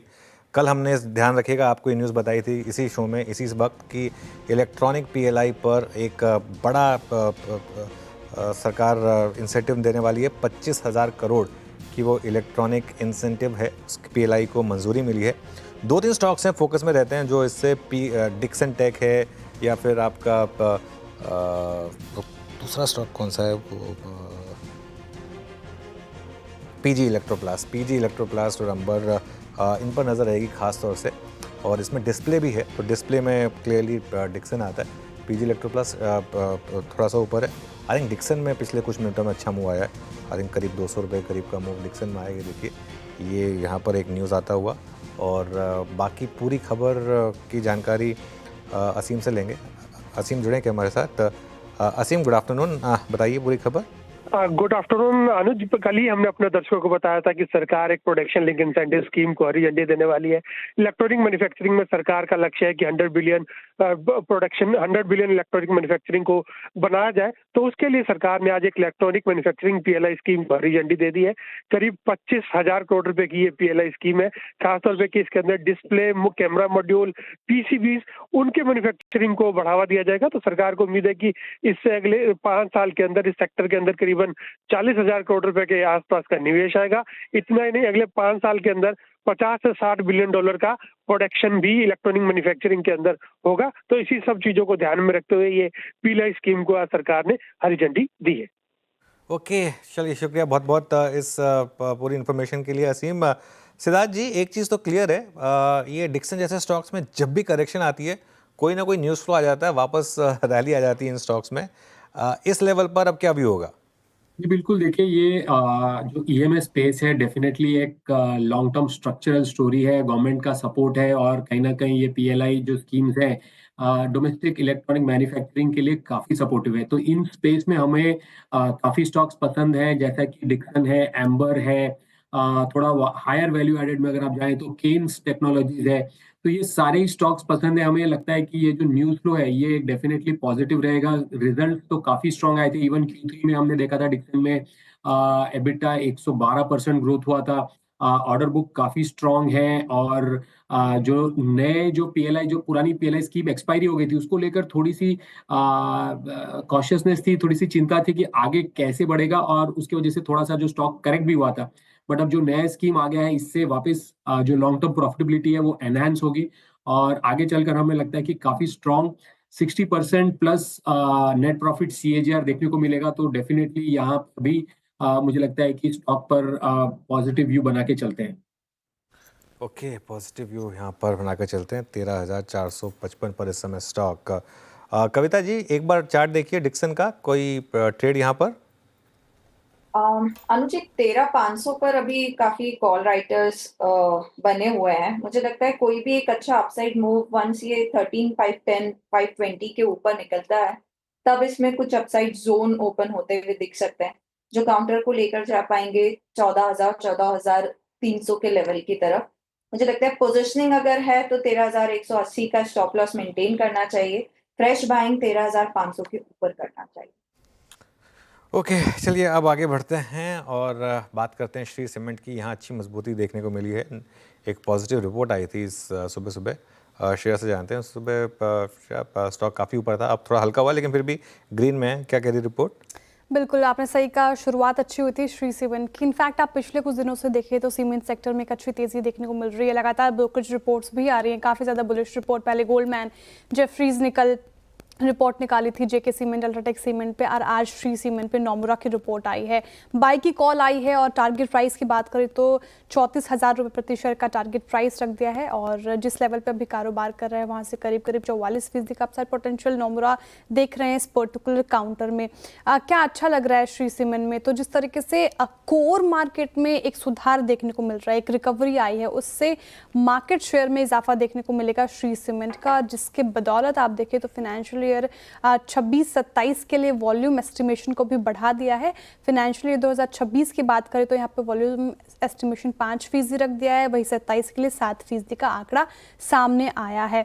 इनफैक्ट आप देखिए नॉर्दर्न और ईस्टर्न रीजन में जिस तरीके से प्राइस हाइक हुई थी उसका भी फायदा होता हुआ नजर आया है और इसके चलते एबिटा में भी हमें सुधार देखने को मिलेगा। यहाँ पे भी एस्टिमेशन इंक्रीज कर दिया है। फाइनेंशियल 2026 के लिए एबिटा 9% रख दिया है और 27 के लिए 15% का अनुमान रख दिया है और एवरेज वॉल्यूम ग्रोथ में भी उनको इजाफा दिखता है। तो ये स्टॉक अभी आप फोकस में रखें, 1.5% की तेजी के साथ फिलहाल कर रहा है कारोबार। बिल्कुल, तो ये इस समय श्री सीमेंट पर एक व्यू। चलिए अब आगे बढ़ते हैं। हमारे साथ आज मार्केट पर चर्चा करने के लिए एक्सिस सिक्योरिटीज़ के CIO नवीन कुलकर्णी जुड़े हैं।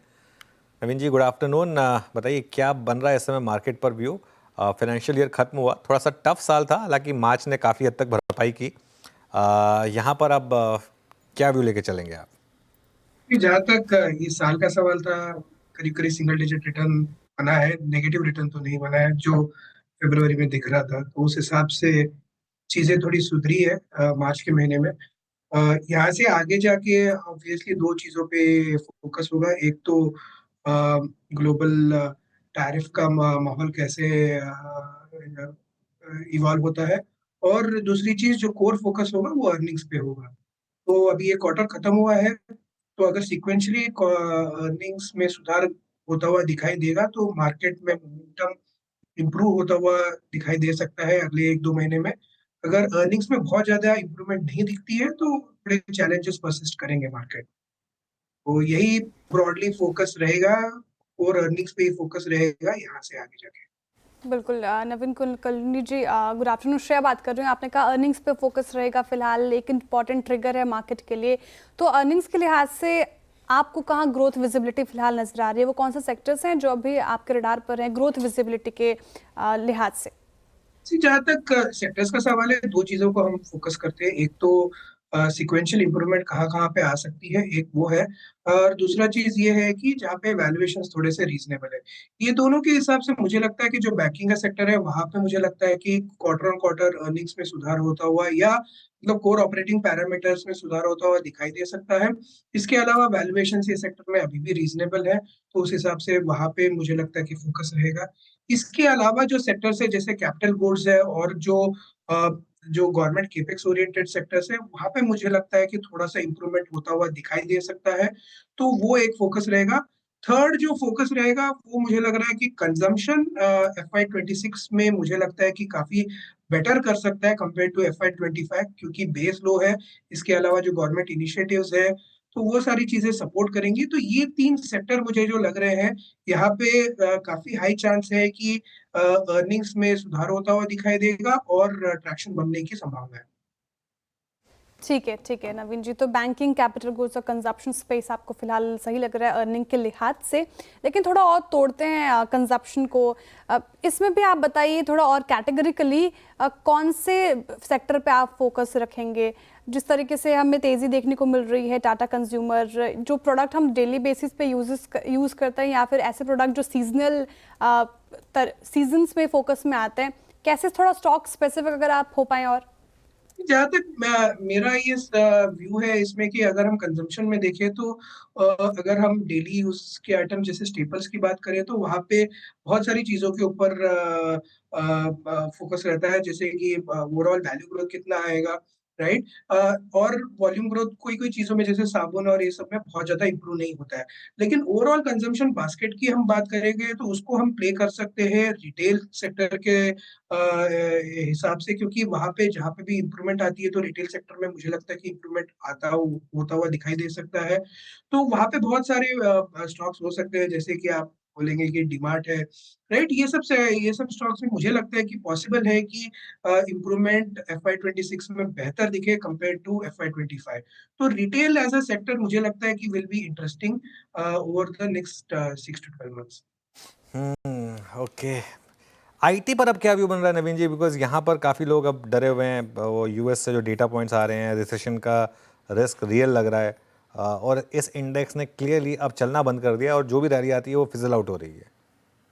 जहां तक आईटी सेक्टर का सवाल है, वहां पे मुझे लगता है कि कोर परफॉर्मेंस में बहुत ज्यादा चेंज नहीं दिखाई देगा। ये क्वार्टर के अर्निंग्स बहुत क्रिटिकल रहेंगे, गाइडेंस के ऊपर भी फोकस रहेगा। लेकिन जो मैक्रो फैक्टर्स है, राइट, जैसे कि रिसेशन के जो फियर्स है और बाकी जो चैलेंजेस है, वो मुझे नहीं लग रहा है कि ये क्वार्टर में इमीडिएटली ऑब्जर्व हम कर पाएंगे। तो आईटी सेक्टर में अगर प्रोबेबली अर्निंग्स की करेक्शन आती है, सॉरी स्टॉक करेक्शन आती है, तो पॉसिबल ये है कि वहां पे एक बाइंग अपॉर्चुनिटी बन सकती है, क्योंकि ये सेक्टर वैसे देखा जाए तो फंडामेंटली काफी स्ट्रांग है। मोस्ट ऑफ द कंपनीज में काफी अच्छा खासा कैश फ्लो है, रिटर्न रेशियोज बहुत स्ट्रांग होते हैं, एंड अभी भी मुझे लग रहा है कि ट्रैक्शन वो सेक्टर में ठीक ठाक रहेगा। ठीक है नवीन जी, आईटी पे आपने अपना व्यू दिया, ऑटो पर भी मैं आपका व्यू जानना चाहूँगी। डेंट पड़ा है जिस तरीके से ग्लोबल समीकरण बन रहे हैं, इंपोर्ट पर 25% का टैरिफ का ऐलान, कहीं ना कहीं ऑटो सेक्टर को इसने हिलाया है और अब नंबर भी एक्सपेक्ट कर रहे हैं हम। कैसे देख रहे हैं आप ऑटो सेक्टर को? क्या इस गिरावट में आप अभी बाहर निकल गए हैं या फिर आपने एक्सपोजर बढ़ाया है? जहाँ तक ऑटो सेक्टर का सवाल है, ये काफी क्रिटिकल सेक्टर है हमारे लिए। इसमें दो चीजें हैं। एक तो जो कैटेगरीज है, जैसे यूटिलिटी व्हीकल्स हो गया, पैसेंजर व्हीकल्स हो गया, यहाँ पे स्लो डाउन होता हुआ दिखाई दे रहा है। इसके अलावा लेकिन जो सेगमेंट्स है जैसे ट्रैक्टर से, ये अभी भी अच्छे कर रहे हैं। तो ये थोड़ा सा मिक्स्ड बैग सेक्टर है इस दौरान। तो टू व्हीलर शायद अभी भी अच्छा कर जाए, जबकि मुझे लग रहा है कि पैसेंजर व्हीकल्स में थोड़े चैलेंजेस दिखेंगे। एसयूवी कैटेगरी में आगे जाके चैलेंजेस दिखने की संभावना है। तो थोड़ा सा सेक्टर को इंडिविजुअल स्टॉक्स और वैल्यूएशंस के हिसाब से एलोकेशन करना चाहिए। ओवरऑल सेक्टर का वेट मैं न्यूट्रल देखूंगा, लेकिन निवेश एकदम स्टॉक स्पेसिफिक के हिसाब से करना पड़ेगा इसे। ओके, अच्छा, ये आज का टॉप गेनर बीएससी है। स्टॉक स्पेसिफिक नहीं पूछ रहा हूँ, लेकिन इन जनरल आपका व्यू क्या होगा इन सब स्टॉक्स पर? बीएससी, सीडीएसएल, एंजल वन, ये जितने भी कैपिटल मार्केट से रिलेटेड स्टॉक्स हैं। जहाँ तक कैपिटल मार्केट से रिलेटेड स्टॉक्स है, इसमें हम दो कैटेगरी देख सकते हैं। एक तो ब्रोकिंग ओरिएंटेड कंपनीज और दूसरे जो असेट मैनेजमेंट कंपनीज है। असेट मैनेजमेंट कंपनीज के ऊपर मैं ये बोलूंगा कि अर्निंग स्टेबिलिटी थोड़ी सी ज्यादा है, और वहां पे अभी भी मुझे लग रहा है कि ओवरऑल परफॉर्मेंस ठीक रहेगा। जबकि ऑन दी अदर साइड जो कैपिटल मार्केट्स ओरिएंटेड कंपनी है, वहां पे सिक्लिकलिटी बढ़ने वाली है, चैलेंजेस बढ़ सकते हैं। इसके आगे जाके कॉम्पिटिटिव एक्टिविटी बढ़ सकती है, प्राइसिंग चैलेंजेस आ सकते हैं। तो उस हिसाब से मुझे लग रहा है कि जो कैपिटल मार्केट ओरिएंटेड कंपनीज है, वहां पे मैं अंडरवेट रहूंगा, एंड मैं थोड़ा सा अगर फोकस करूं तो एसेट मैनेजमेंट ओरिएंटेड कंपनीज पे ज्यादा पॉजिटिव रहूंगा। ठीक है, तो फिलहाल ये रणनीति आप कैपिटल मार्केट में अपना कर चलें। कुछ और स्टॉक स्पेसिफिक, सेक्टर स्पेसिफिक मैं पूछना चाहूँगी नवीन जी आपसे। देखिए आज सन फार्मा डे हाई के आसपास कारोबार कर रहा है। फार्मा सेक्टर कैसा लगता है आपको? हाल फिलहाल में आपने वेटेज बढ़ाया हो या फिर कोई एक्शन लिया उस पर्टिकुलर सेक्टर को लेकर? जहाँ तक फार्मा सेक्टर का सवाल है, मुझे लग रहा है कि सेक्टर में थोड़ा सा करेक्शन आया है। ये एक अपॉर्चुनिटी बन सकती है अलोकेशन करने के हिसाब से, क्योंकि सेक्टर के फंडामेंटल्स अभी भी काफी स्ट्रांग है। कैटेगरीज जैसे सीडीएमओ हो गया, स्पेशलिटी प्रोडक्ट्स हो गए और जो इनोवेशंस जहाँ-जहाँ पे हो रहे हैं, तो उस हिसाब से मुझे लग रहा है कि यहाँ पे ओवरऑल अट्रैक्शन बना रहेगा। हमारा एलोकेशन ये सेक्टर में बढ़ा नहीं है, लेकिन हमारा एलोकेशन काफ़ी ओवरवेट स्टांस है, तो उस हिसाब से हमारा व्यू सेक्टर पे पॉजिटिव ही है अभी।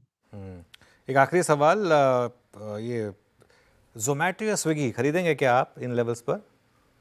जहाँ तक मैंने ये सेक्टर के ऊपर ध्यान दिया है, मेरा चैलेंज सिर्फ वैल्यूएशन के ऊपर रहा है। ज़ोमैटो का वैल्यूएशन मुझे महँगा लगता है, जबकि मुझे लगता है कि ज़ोमैटो बेटर बिज़नेस मॉडल है। तो ये लोअर लेवल्स पे बाइंग की संभावना बन सकती है, लेकिन चैलेंजेस वैल्यूएशंस के थोड़े और दिन तक परसिस्ट करेंगे। क्वार्टर के अर्निंग्स और ग्रोथ बहुत क्रिटिकल रहेंगे उस हिसाब से, तो ग्रोथ में अगर चैलेंजेस दिखेंगे, तो स्टॉक अंडर परफॉर्म करता रहेगा। अगर ग्रोथ में चैलेंजेस नहीं दिखे, तो मुझे लग रहा है कि बाय ऑन डिप्स की अपॉर्चुनिटी बहुत तेज़ी से बन सकती है। ये तो ग्रोथ पे रिजल्ट पे डिपेंड करते हैं, स्विगी और जोमेटो के नतीजे कैसे रहेंगे उस पर खासी नजर रहेगी। बहुत शुक्रिया नवीन जी हमारे साथ जुड़ने के लिए, तमाम सवालों का जवाब देने के लिए बहुत शुक्रिया आपके समय के लिए। मार्केट की बात करें तो निफ्टी 67 अंकों की गिरावट के साथ 23,525 के लेवल पर अभी फिलहाल कारोबार करता हुआ। डे लो से हालांकि इसने थोड़ी रिकवरी दिखाई, लेकिन डे हाई से अभी भी नीचे ही है। क्लोजिंग की तरफ बढ़ रहे हैं अनुज जी, अब क्या लग रहा है 23,500 के करीब यहाँ पे क्लोजिंग दिखाएगी, तो कैसी क्लोजिंग मानी जाए इसको? थोड़ी सी क्लोजिंग बिगड़ गई है श्रेया। देखिए आधा घंटा पहले तक मुझे लग रहा था कि अच्छी क्लोजिंग हो रही है, लेकिन थोड़ी सी मुझे लग रहा है कि क्लोजिंग अब ख़राब रही है। अगर आप लॉन्ग लेकर जा रहे हैं तो निफ्टी बैंक के थ्रू लॉन्ग रहें और साथ ही साथ हेज भी करें। अगर आपको लॉन्ग करना ही है तो, अगर आप एक कंपल्सिव ट्रेडर हैं, अगर आपको लग रहा है कि नहीं लॉन्ग किए बिना काम नहीं चलेगा, तब आप बैंक निफ्टी को चूज़ करिए, हेज भी करें। शॉर्ट अगर आप करना चाहते हैं तो निफ्टी को चुनें, अगेन उसमें भी हेज करें अपने आप को। अगर लॉन्ग ले रहे हैं तो पुट लेकर, शॉर्ट ले रहे हैं तो कॉल लेकर, जैसे भी आपको ठीक लगे उस हिसाब से। और वरना एक और सिंपल व्यू रहेगा कि न्यूट्रल पोजीशन के साथ घर जाएं, उसमें कोई दिक्कत नहीं है। न्यूट्रल पोजीशन भी अगर आप रखें तो मंडे को मार्केट, ट्यूसडे को रादर मार्केट एक आपको फ्रेश वो देगा, क्योंकि आपको 2-3 दिन के ग्लोबल क्यूज एब्जॉर्ब करने होंगे जब आप ट्यूसडे को वापस आएंगे। तो थोड़ी क्लोजिंग ख़राब है, जैसा मैं कह रहा हूँ। डिसाइसिव नहीं है, ऐसा नहीं है कि मार्केट की क्लोजिंग बहुत ख़राब हो गई। डिसाइसिव नहीं है। डिसाइसिव क्लोजिंग होती है अगर हम 23,450 पे बंद हो रहे होते तो, वो नहीं हो रहा है। और टेक्निकली आज आपने हायर हाई और हायर लो बनाया है, तो इसके लिए मैं फिर कह रहा हूँ थोड़ा वेट करते हैं। गैम्बलिंग करने की ज़रूरत नहीं है। मैं ना स्टॉक मार्केट में गैम्बलिंग में बिलीव नहीं करता हूँ। मेरा ये मानना है यहाँ पर ना बिल्कुल आप फंस सकते हैं किसी भी तरफ। तो इसके लिए या तो हेज करें या फिर न्यूट्रल रहें और ट्यूसडे को एक फ्रेश व्यू रखें। चलिए अब चलते हैं यतिन के पास और डीलिंग रूम चेक लेते हैं। Yatin, good afternoon. Good afternoon. आज दो स्टॉक जो फोकस में है उनमें सबसे पहले है टाटा केमिकल्स, और स्टॉक में अच्छा खासा ट्रैक्शन देखने को मिल रहा है।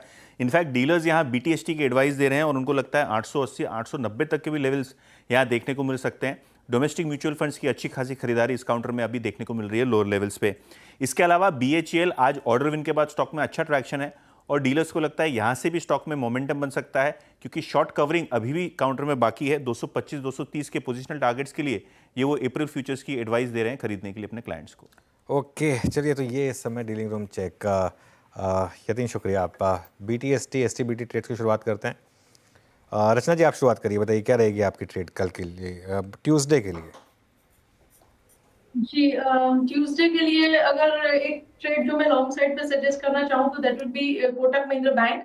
कोटक महिंद्रा बैंक के अप्रैल के फ्यूचर्स जो है उसमें चांसेस है कि जो पॉजिटिविटी है वो कंटिन्यू होनी चाहिए। एंड 2160 का ऐसे लगा के अभी अगर यहाँ से हम फ्रेश पोजीशन क्रिएट करें तो अपसाइड पे 2200 का पहला टारगेट होना चाहिए।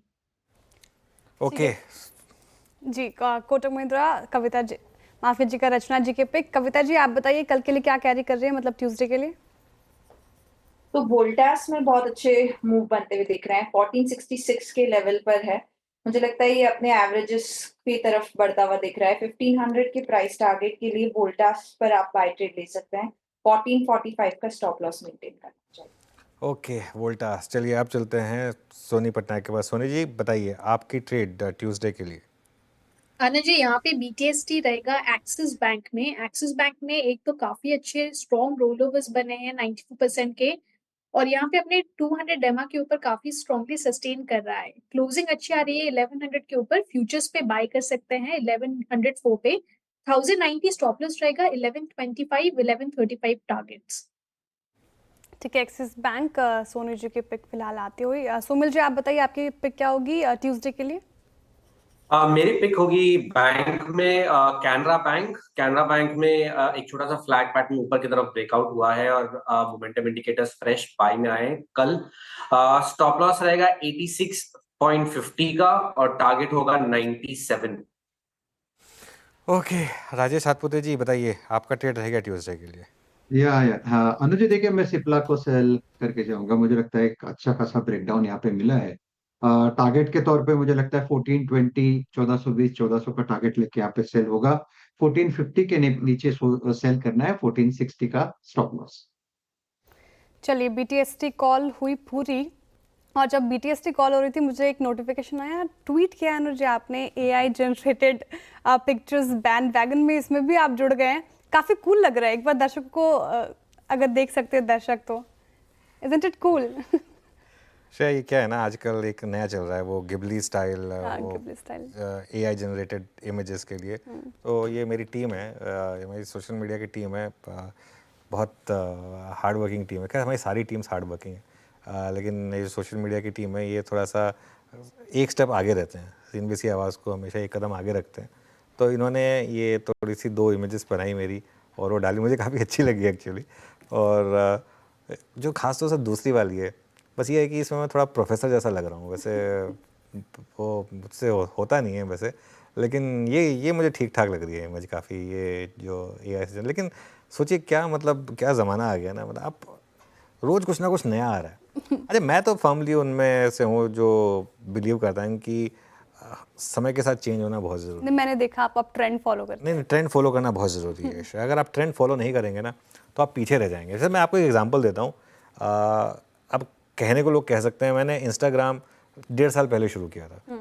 अब मैं ये कह सकता था कि नहीं मिस हो गया इंस्टाग्राम, लेकिन फिर भी मैंने कहा कि नहीं स्टार्ट करते हैं। यू नेवर नो व्हाट मतलब क्या हिट हो जाए क्या नहीं हिट हो जाए, है ना। और किस्मत अच्छी रही, आप देखिए 1.5 साल में 6.5 लाख फॉलोअर्स हो गए। और भगवान की कृपा है कि एक्चुअली अगर आप देखें तो इंस्टाग्राम पर बिजनेस अगर एंकर्स की बात की जाए तो सबसे ज़्यादा फॉलोअर्स में से मेरे एक। तो यू नेवर नो, अभी ये आया ट्रेंड और हमारी टीम ने कहा नहीं हम भी ट्राई करते हैं इसमें, तो ये काफ़ी इंटरेस्टिंग है। आई एम श्योर हर कोई ट्राई करेगा। आप हमारे पैनल में किसी ने ट्राई किया क्या ये? आप सब में से किसी ने ट्राई किया? करिएगा इसको ट्राई, इंटरेस्टिंग लग रहा है ये। रचना जी, लग रहा है ना इंटरेस्टिंग ट्रेंड? जी जी बिल्कुल। किसी ने मेरी भी ऐसे AI में फोटो बना के मुझे भेजी थी। I know it is interesting. मैं तो करने वाली हूँ। आप करने वाली हैं? हाँ। अच्छा, आप करने वाली हैं। मिताली, आप भी करने वाली हैं? काफ़ी इंटरेस्टिंग, काफ़ी कूल लग रहा है। हाँ, काफ़ी इंटरेस्टिंग लग रहा है। तो ये फ़ोटोज़ हैं और आप भी भेजिए, हमारे दर्शकों को बोलता हूँ आप भी भेजिए और हम कोशिश करेंगे आपकी भी कुछ पिक्चर्स यहाँ दिखाने के लिए, यहाँ नहीं तो एटलीस्ट हमारे सोशल मीडिया प्लेटफॉर्म पर। तो ये AI जनरेटेड पिक्चर्स इस समय काफ़ी कूल कॉन्सेप्ट है ये। बस देखिए ये इंटरेस्टिंग है। I think I am sure AI को ये फीड किया गया है कि बैकग्राउंड में कुछ थोड़ा स्टॉक से रिलेटेड आ जाए, तो इसके लिए वो चार्ट उन्होंने बना दिया प्रॉपर थीम के हाँ, ऊपर और रुपी का सिंबल भी बना दिया यहाँ पर। तो चलिए ये एक इंटरेस्टिंग AI जनरेटेड इमेजेस। आगे बढ़ते हैं जी। अब आगे बढ़ते हैं और अगले हफ्ते बाजार के लिए क्या हो सकते हैं अहम ट्रिगर्स, ये बताने के लिए आपने देखा थोड़ी देर पहले मिताली को स्क्रीन पर। मिताली, बताइए क्या हो सकते हैं नेक्स्ट वीक के लिए ट्रिगर्स? सबसे पहला तो मेन ट्रिगर ये है कि लॉन्ग वीकेंड आने वाला है। मंडे की ईद उल फित्र की छुट्टी है, तो नेक्स्ट फाइनेंशियल ईयर ट्यूसडे से शुरुआत होगी। लेकिन उससे पहले 29 मार्च को मनप्पुरम फाइनेंस की बोर्ड मीटिंग है बोरिंग प्लान्स डिस्कस करने के लिए। 30 मार्च को एक बड़ी BSE की बोर्ड मीट होने वाली है बोनस प्लान्स को डिस्कस करने के लिए। जो उनका प्रपोजल है वो कैसे इशू होगा उसको डिस्कस करने के लिए। 31 मार्च को AB कैपिटल की बोर्ड मीटिंग है फंड रेजिंग के लिए। 2 अप्रैल को काफ़ी बड़ा दिन रहने वाला है क्योंकि ट्रंप टैंट्रम टैरिफ जो ग्लोबली जहाँ पे टैरिफ एप्लीकेबल होने वाला है उसकी इफेक्टिव डेट 2 अप्रैल उन्होंने अनाउंस करी थी, तो वो देखने लाइक एक बड़ा ट्रिगर रहेगा। साथ ही S&P ग्लोबल मैन्युफैक्चरिंग PMI का डेटा इंडिया के लिए रिलीज होता नजर आएगा और रेलटेल का इंटरिम डिविडेंड 1 रुपये का उसकी रिकॉर्ड डेट भी 2 अप्रैल ही है। 3 अप्रैल को यूनाइटेड स्पिरिट्स की इंटरिम डिविडेंड के लिए एक्स डेट है। 4 अप्रैल की बात करें तो वरुण बेवरेजेस के इंटरिम डिविडेंड की रिकॉर्ड डेट वहाँ पर है। और चाइना और हांगकांग मार्केट की छुट्टी रहेगी, वहाँ पे एक चिंगमिंग फेस्टिवल है, उसके तहत दोनों ही स्टॉक मार्केट बंद नजर आएंगे। कौन सा फेस्टिवल? चिंगमिंग। चलिए अच्छी। वैसे चिंगमिंग से ना मुझे वो मैं एक बार मार्क फाबर का इंटरव्यू करने गया था थाईलैंड, वहाँ पे एक जगह चिंग माई, मुझे वो याद आ गई वैसे। शुक्रिया मिताली। तो ये कुछ इवेंट्स आपको ध्यान में रखना है, ऑब्वियसली ध्यान रखिएगा। मंडे को छुट्टी है तो इस वजह से बाकी 4 दिन क्या कामकाज रहेगा उस पर फोकस होगा। एक और इंटरेस्टिंग स्टॉक की बात करेंगे हम। एक बार जरा स्टॉक दिखाइए, कैप्री ग्लोबल है क्या हमारे पास सिस्टम में? कैप्री ग्लोबल, ये देखिए आज का प्राइस है 3%। इसका 1 हफ्ते का चार्ट रख दीजिए ज़रा कैप्री ग्लोबल का, और ये देखिए क्या कहेंगे इस पैटर्न को आप? ट्रायंगल लग रहा है मुझे। हाँ, बरमूडा ट्रायंगल। हाँ, बरमूडा ट्रायंगल। चलिए तो एक काम करते हैं, एक बार जानते हैं। और ये तो सिर्फ आपने प्राइस पैटर्न देखा है, वॉल्यूम में कुछ बहुत ही अजीबोगरीब हो रहा है। और ये पूरी की पूरी रिसर्च की है हॉर्माज ने। तो हॉर्माज हमारे ऑलराउंडर, हॉर्माज बताइए क्या हुआ है इसमें स्टॉक में? इस प्राइस एक्शन को देखकर तो हम सब कल अचंभे में थे, क्योंकि कल दोपहर तक तो हम ये कह रहे थे कि निफ्टी 500 का टॉप गेनर है कैप्री ग्लोबल। बुधवार को भी 16% की तेज़ी देखने मिली थी। कल भी लगभग 1 बजे तक जो है 10.5-11-15% तक की तेज़ी हमने देखी थी कैप्री ग्लोबल में। मगर फिर जिस स्टॉक में जिस तरह से गिरावट हुई, बेतहाशा गिरावट हमें देखने मिली, अपने ऊपरी स्तरों से 30% गिर कर 15.5% नीचे बंद हुआ कैप्री ग्लोबल का शेयर गुरुवार के ट्रेडिंग सेशन में। अब अगर इसके वॉल्यूम्स को अगर हम देखें तो बुधवार के सेशन में जब 16% स्टॉक चला था तब लगभग 5 करोड़ शेयर यहां पर ट्रेड हुए थे। कल जिस तरह का प्राइस एक्शन हमने देखा वहां पर 12 करोड़ शेयर ट्रेड हुए थे, और इन दोनों को अगर हम मिलाकर देखें तो लगभग 17 करोड़ शेयर इन 2 दिनों में हमने कैप्री ग्लोबल में ट्रेड करने देखने मिले थे। इसमें कोई बात नहीं है। एक ताज्जुब की बात यह है कि अगर इसकी हम तुलना करने जाए तो ये पिछले 222 ट्रेडिंग सेशंस का सम टोटल जोड़कर बुधवार और गुरुवार के सेशन के वॉल्यूम्स हमें कैप्री ग्लोबल में देखने मिलते हैं। यानी कि अगर हम पिछले साल के मई के महीने से अगर हम वॉल्यूम्स जोड़ने शुरू करें तो बुधवार और गुरुवार के ट्रेड अगर हमें वॉल्यूम्स देखने मिलेंगे। कल के सेशन में ही लगभग 2,500 करोड़ का ट्रेड हमें कैप्री ग्लोबल में देखने मिला, जो कि उसकी फ्री फ्लोट मार्केट कैप का 60% हिस्सा कल के सेशन में हमने ट्रेड किया। अगर हम डिलीवरी डेटा देखें तो कल के सेशन में जितने शेयर ट्रेड हुए उसमें डिलीवरी जो हुई थी वो लगभग 4.5% का हिस्सा जो है डिलीवरी के लिए मार्क किया गया था। ये तो आप प्रोपोर्शनेटली अगर आप देखें क्योंकि शेयर भी ज़्यादा थे, और बुधवार को भी सिर्फ 1.5% का हिस्सा जो है डिलीवरी के लिए मार्क किया गया था। इन दोनों सेशंस को अगर हम निकालें तो बाकी के सेशंस का जो एवरेज वॉल्यूम है वो 1 लाख 1.5 लाख से लेकर 4 लाख तक का हमें वॉल्यूम डेली कैप्री ग्लोबल में देखने मिलता है। अब इसमें शेयर होल्डिंग अगर हम देखें तो इसमें ऐसे कौन से निवेशक है बड़े, जो है क्वांट एक फंड है जिसका म्यूचुअल फंड होल्डिंग है 1.5% का हिस्सा है क्वांट का इस स्टॉक में। LIC की लगभग 9% की हिस्सेदारी है, SBI लाइफ की 4.25% हिस्सेदारी है, और प्रमोटर्स की 70% हिस्सेदारी कैप्री ग्लोबल में है। तो फिलहाल के लिए तो ये सारा प्राइस एक्शन हुआ है, मगर इस सारे प्राइस एक्शन के बावजूद आज के सेशन में भी लगभग 5.5 करोड़ शेयर ट्रेड हुए हैं, और फिर भी जो स्टॉक जो है अपने डेज हाई से काफ़ी नीचे है। मार्च 2025 के उन्होंने इन्वेस्टर प्रेजेंटेशन जिसमें शेयर किया था उसकी AUM लगभग 21,000 करोड़ की है, 1000 उनके ब्रांचेस है, 19 राज्यों में ये कामकाज करते हैं। और अगर एसेट क्वालिटी का उन्होंने ब्यौरा दिया था जिसमें ग्रॉस NPA उनकी कुछ 1.67% है, नेट NPA 1% के ऊपर है। तो ये तो रही कंपनी के बिजनेस फंडामेंटल्स की बात, मगर जो पिछले इस पूरे प्राइस एक्शन के बावजूद एक्सचेंजेस ने अब तक कोई सफाई कंपनी से नहीं मांगी है कि इस तरह का प्राइस वॉल्यूम एक्शन आपने क्यों देखने मिला था, इस पर आप सफाई दे, ऐसा कोई हमें एक्सचेंजेस की तरफ से अपडेट नहीं मिला है। तो ये तो रही कैप्री ग्लोबल की बात। प्राइस और वॉल्यूम एक्शन दोनों ही अचंभे में डालने जैसा है। दोनों अचंभे में डालने जैसा है, प्राइस और वॉल्यूम एक्शन क्लियरली। अब चलिए आगे बढ़ते हैं और आखिरी के 10 मिनट बचे हैं इस शुक्रिया हॉर्मस, इस पर फोकस करते हैं। मार्केट की क्लोज ख़राब है 23,508 पर, ध्यान रखिएगा ऑलमोस्ट ग्रीन में आ गया था मार्केट।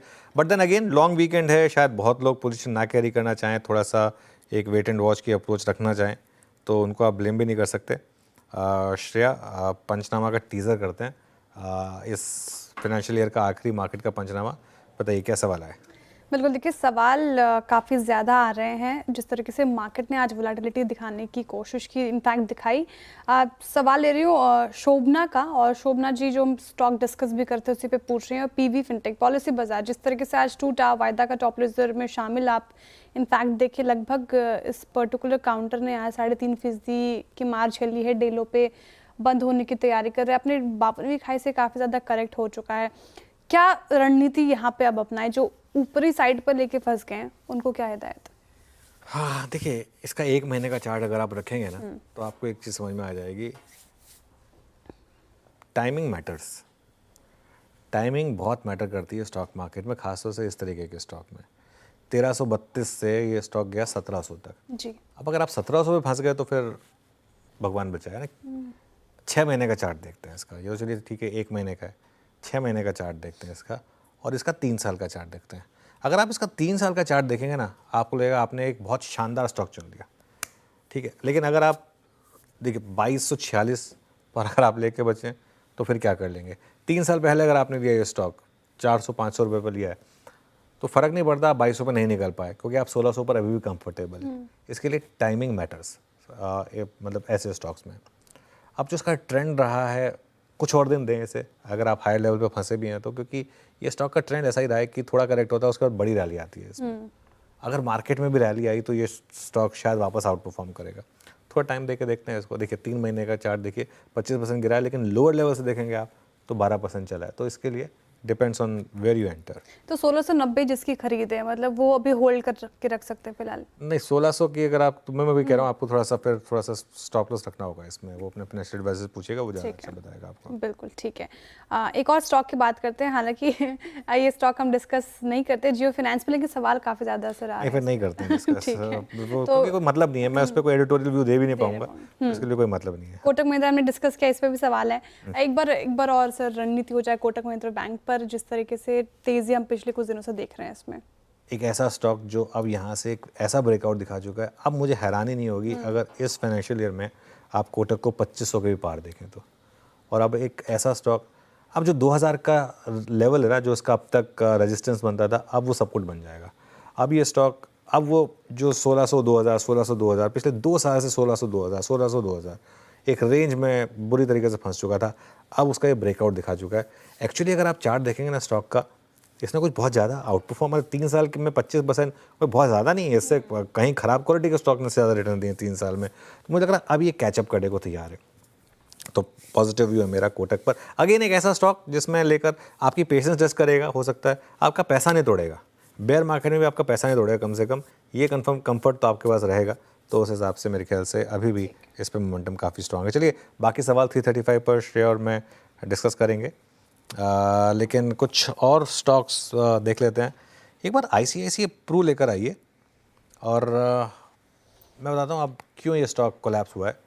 आज बहुत लोग उम्मीद ला के बैठे थे, वैसे वो उम्मीद लगाने की ज़रूरत थी नहीं कि कैबिनेट से इंश्योरेंस पे कुछ आ जाएगा, वो नहीं आया है। तो स्टॉक करीब 4.5% नीचे ट्रेड करता हुआ इस समय पर। इस पर एक व्यू ले लें राजेश सतपुते जी, एक शायद लास्ट चार्ट चेक होगा आज का, क्या व्यू होगा इस पर ICICI प्रू पर? देखिए अनुज जी, मुझे लगता है बहुत हेवी शॉर्ट बिल्टअप है, वो भी आज पहले ही दिन पे 5% डाउन है। Open interest is up by 16%। तो कहीं ना कहीं लगता है कि ये और गिरेगा। अगर आप लेवल्स की बात करें तो 575 के नीचे ये वीकनेस कंटिन्यू होगा। स्टॉप लॉस आपका ऑब्वियसली 575 के ऊपर होना चाहिए, एटलीस्ट 580 का। और जो टारगेट दिखता है, जो रिसेंट लो था करीबन 535 का, प्रोबेबली एक बार के लिए वो टेस्ट होगा, प्रोबेबली वो ब्रीच भी हो सकता है। तो काउंटर में वीकनेस है। काउंटर में वीकनेस है। चलिए जस्ट अबाउट 4 मिनट बचे हैं मार्केट क्लोजिंग में। अच्छा राजेश जी, क्या कर रहे हैं लॉन्ग वीकेंड पे? अनुज जी, मैं जा रहा हूँ फैमिली के साथ, बच्चों की छुट्टी है, तो महाबलेश्वर पांचगनी का प्लान है।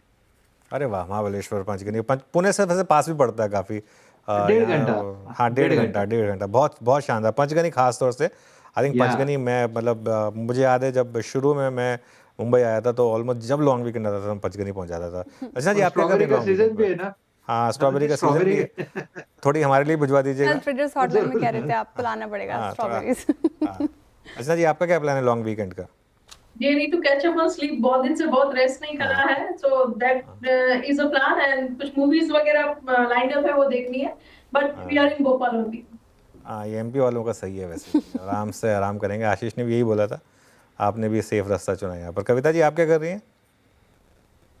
हम प्लानिंग समाओ, मेरे बेटे का बर्थडे है, इवन फादर इन लॉ का भी बर्थडे है, तो we are planning to go out. अरे वाह, चलिए, हैप्पी बर्थडे दोनों को और बहुत बहुत शुभकामनाएं जन्मदिवस की।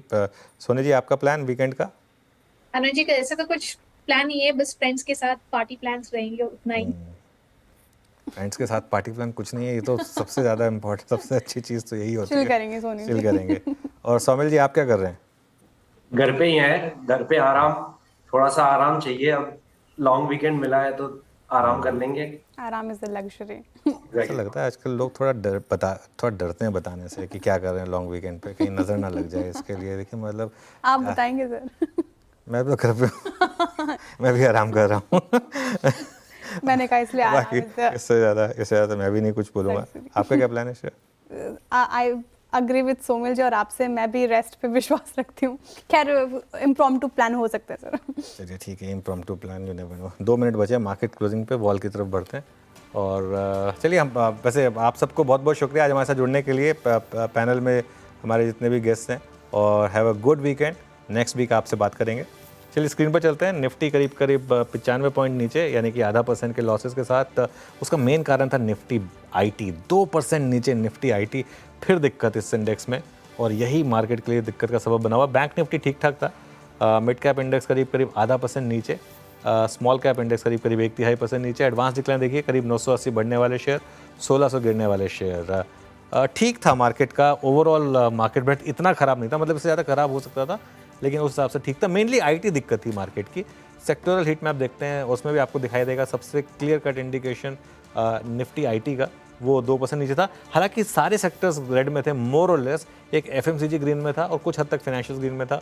अदरवाइज हाँ, थोड़े पीएसयूज कम गिरे, पीएसयू इंडेक्स और PSU bank index. Bank Nifty बहुत कम गिरा, और उसके अलावा मेटल्स में थोड़ी सी गिरावट आई, फार्मा में थोड़ी सी गिरावट आई, रियल एस्टेट जो हाई बीटा है यहाँ करीब गिरावट आई, और ऑटोज़, ये महिंद्रा का इम्पैक्ट था जो करीब 1.25% आपको नीचे दिखाई दिया। आप निफ्टी का हीट मैप लेकर आइए, अब जरा देखते हैं यहाँ पर किस तरीके के मूव्स थे। सबसे ऊपर टाटा कंज्यूमर, फिर Kotak Mahindra bank, ONGC, Apollo hospitals, ICICI bank, Tata motors, Jio finance, Hindustan Unilever, उसके अलावा एचडीएफसी लाइफ, ये ग्रीन साइड में थे।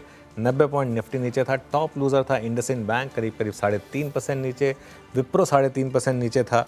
उसके अलावा आप देखिए Shriram finance, Cipla, HCL tech, Mahindra and Mahindra, Zomato, Trent, Infosys और मारुति, ये कुछ और स्टॉक्स थे जहाँ पर आपको गिरावट देखने को मिली, 2 से लेकर 4% तक की बेसिकली गिरावट देखने को मिली। तो चलिए, ये हुई इस फाइनेंशियल ईयर का एक समापन, हफ्ते का, महीने का, क्वार्टर का और फाइनेंशियल ईयर का। श्रेया, 90 अंकों की गिरावट के साथ 23,494 के लेवल पर क्लोज।